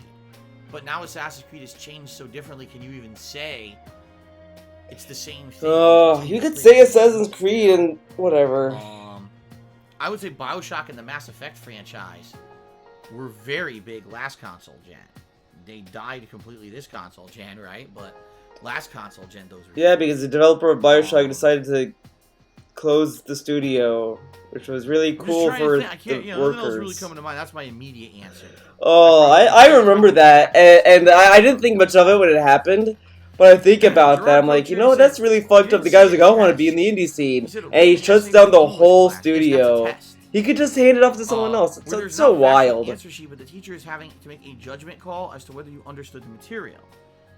That's still a test, and it's looking for objectivity. Like, oh my god, how do people not understand this? All right, if you're taking an English test and you're writing an essay, here's what the teacher's looking for. Grammatical structure to sentences, not run-on sentences. correct structure in your paragraphs and the way that you say things. In elementary Yes, there's school, also sure. content of the paragraph, but there's many objective facts that go into grading. Why do I get the feeling none of you have ever taught or ever even researched teaching? Because how do you not understand this? That just because you're in an English class, 100% of the stuff in the class isn't subjective. That's ludicrous. That would be like saying, But like, you're in an English class. I think it's a really dumb and the teacher point doesn't like the to subject matter of your use essay, you get a 0. to use teaching No. as an example. You know what That's I such mean? a Like, let's say, that's for such a example, dumb argument teacher- arguing point. doesn't like video games. So you write a very good, well-written essay, informed essay about video games. He gives you a 0. Oh, I don't like that subject matter. What? That's not what happens. I'm not even gonna bother. And then Gerard Crow cheered again. Stop reading half a cheer. Respond to the whole thing. No. No. The first part of your cheer is so ludicrous. There's no point in continuing. Oh, that was the last Wasting part. my Now it's the time. first part. Last Rambo cheered. He says, "Why is Code Okay. Vein disqualified from Viewer's Choice?" Because I've already answered, or already explained, that there's certain games that I'm just not interested in playing, or people have agendas behind pushing me to play them, and I don't want to play that game, and there's an agenda behind people pushing me to play it. Just like I said, there were other games there, like Street Fighter V.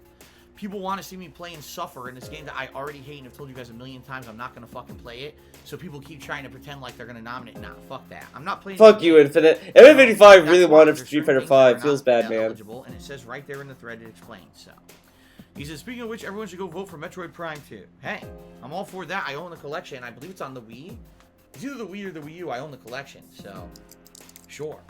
Sundance McGee cheers. He says, I've gone to bed with someone who's a 10. In the morning, they're a 3. Well, that's your own subjective opinion, I guess.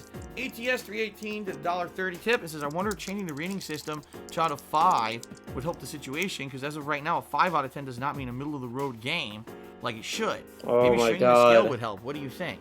I just think people need to fucking hold people accountable for what they say in these reviews. You know what? Adam Sessler was right. Fuck it. Oh, 5 Get out rid of of 10 number doesn't scores. mean 50%. Yes, it does. Maybe we should watch That's a exactly Adam what it Sessler means. video on this. That's why when I reviewed Last of Us 2 5 out of 10, and I said the gameplay elements, the graphic design, the world design, the music, the voiceovers, everything there is amazing. 100% on that side. But the story is the other half of the game. The story is a 0. The game is 5 out of 10. That made sense. It was an objective review. You see what I mean? Was there subjective things in there? Yes. But if you follow my reasoning, you can understand why I gave it a 5 out of 10. Does that mean the game? You is said it worst was the game middle ever of the and you shouldn't road. play it? No, in fact, He was so proud of that too. Like, it's against a 5 out of 10. Ah, elements and a great so world design, lame. You should play the game. But I hate the story, and chances are, if you're like me, you're gonna hate the story too. That's the point I'm trying to say in my review. So, just because I gave it 5 out of 10 doesn't mean it's the worst game of the year. but It it's just means factual. The that story I is made pretty things cool though, properly instead of DSP. having Yeah. this pansy-like mentality of, oh my god, if I give it a 5, it means it's the worst game of the year because people are stupid, and they think that. A 5 is I a can't make people not be 50%. stupid. Let's see here. Kurosawa Kid Cheery said, you believe there's a better scoring system that allows someone Like, if we're really gonna do the, problems? oh, well, 10 out of 10 is 100%, and, you know, That's what it's called. It's called stop, it's math overinflate and the word for stuff. hype So purposes. then 5 out of 10 isn't middle of the road or Here's why they great. do it. It's a Because then 50%. Naughty Dog You can think quote them an in their F advertisement for is the the game, passing and grade? they DSP's give an it 10 out of idiot. 10.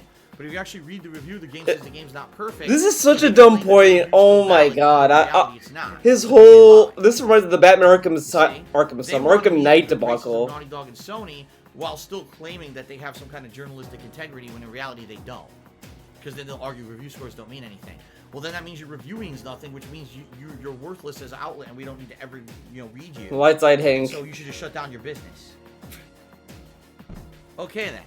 Master Programmer did 100-bit cheers. What's your favorite technique to solve integrals? Mine is trigonometric. How can you say whatever? Mine is bashing Because 7 my out of 10 is more middle of the road when you talk about fucking grades. If you're gonna compare to grades, do people graduate with 50%? If you get a 50%, like come on, What you're saying. you're in the middle of the road, If dude. you have someone like an independent content creator you trust and gives the game a 10 out of 10, you trust it more than Polygon. That's true, but the reasoning is because Polygon is... Yeah, well, I don't know. I don't want to say this because I don't want to talk shit about Polygon, but specifically I don't have evidence of it. But people tend to distrust the mainstream review sources now because they've done such a shitty job. That's the point I'm making. He dunked on people who played Cuphead badly, Doom badly, but whatever. Okay. But we can't trust them because they constantly pull this shit. Phil's stinky teacher tipped $1.30. He says, math is subjective. Oh boy. Oh boy. 5 ice cubes ice cubes is a puddle of water. Your grade is subjective as well. 10 out of 10 is an A+. Alright, I don't even know what the hell this is. But anyway, it's another $1 tip. Insanity. I can't believe people don't think math is objective. How bad are we as a game community that we've been so desensitized to very, very, very unprofessional reviews with no responsibility behind them that we don't believe math is objective anymore. We oh my god. Are you fucking... People have done their job poorly for the past 20 years. That's pretty bad. oh my god. Crow, here we go again. Holy shit. shit. You can believe a 10 out of 10 means a game is completely flawless. At the end of the day, that's your opinion. Someone else might think 10 out of 10 means a game is close to perfect as you can get. I don't care. That's their I don't care. Have it. It's still wrong. Because 10 out of 10 means perfect. I don't care. Fuck you. You could say, I think fuck 10 you. means 9. All this ranting. All this ranting. But 10 will never mean 9. 10 will always mean 10, and you'll always be stupid. An anonymous tipper tipped me $1.30. He said, you think out of 5 scales would work better instead of the wide variety of 10? Nah, it would be the same. It would be the same. It's never gonna... These numerical scales, as long as people don't objectively use them, and they hide behind the guise of subjectivity, none of the scales will ever be good or bad. I mean, I kind of use number scales in my reviews just to kind of give an overall opinion. Alright. But I ultimately, I also tell you if I recommend or not as well. Thank you to the top cheerers of the week. Oh my god, dude, that was so long. And he's gonna take a break too. 9th place. We got Dat Natural in 8th. I Killed Phil in 7th. Crabcock in 6th. Only Iced Coffee tied with Zuzang Lang for 4th. Mature Adult in 3rd. Kurosawa Kid in 2nd. I just want to see if he's gonna say I'm gonna go on a break. Actually, I want to hear. I want to hear it. Also, thank you to those who gifted subscriptions this month, including Shylabut, Only Iced Coffee, and Lunaba. Thank you guys for the support. I appreciate that very much. Excuse me. And I appreciate that. All right. Very quickly, I'm just going to go take a leak. And then we're going to get started. Actually, I got to go downstairs. I just realized I got to go downstairs and grab the Switch. Oh, my wife's still using it. God damn it, Cat. Why are you stealing... Oh, no. DSP's... Take a leak and grab the Switch. I love how... Start up with the game. I'll play like a song in the interim, but I'm going to be right back. It shouldn't be too long here. Yeah, he has like to... I said, with Deadly Premonition 2, I like how that Switch, the fan buff for Phil is now a Cat Switch. That's pretty cool. Okay. Pretty cool, huh? Alright, guys. Thank you. I'll be back in just a minute. Thanks for the support. I'll see you in a sec.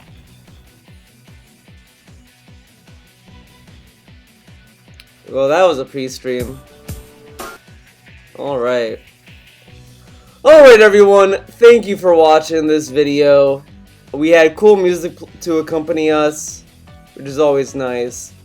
I would like to say thank you guys for watching. I'll see you guys next time. Yeah, I'll see you guys next time. Have a good one, everyone.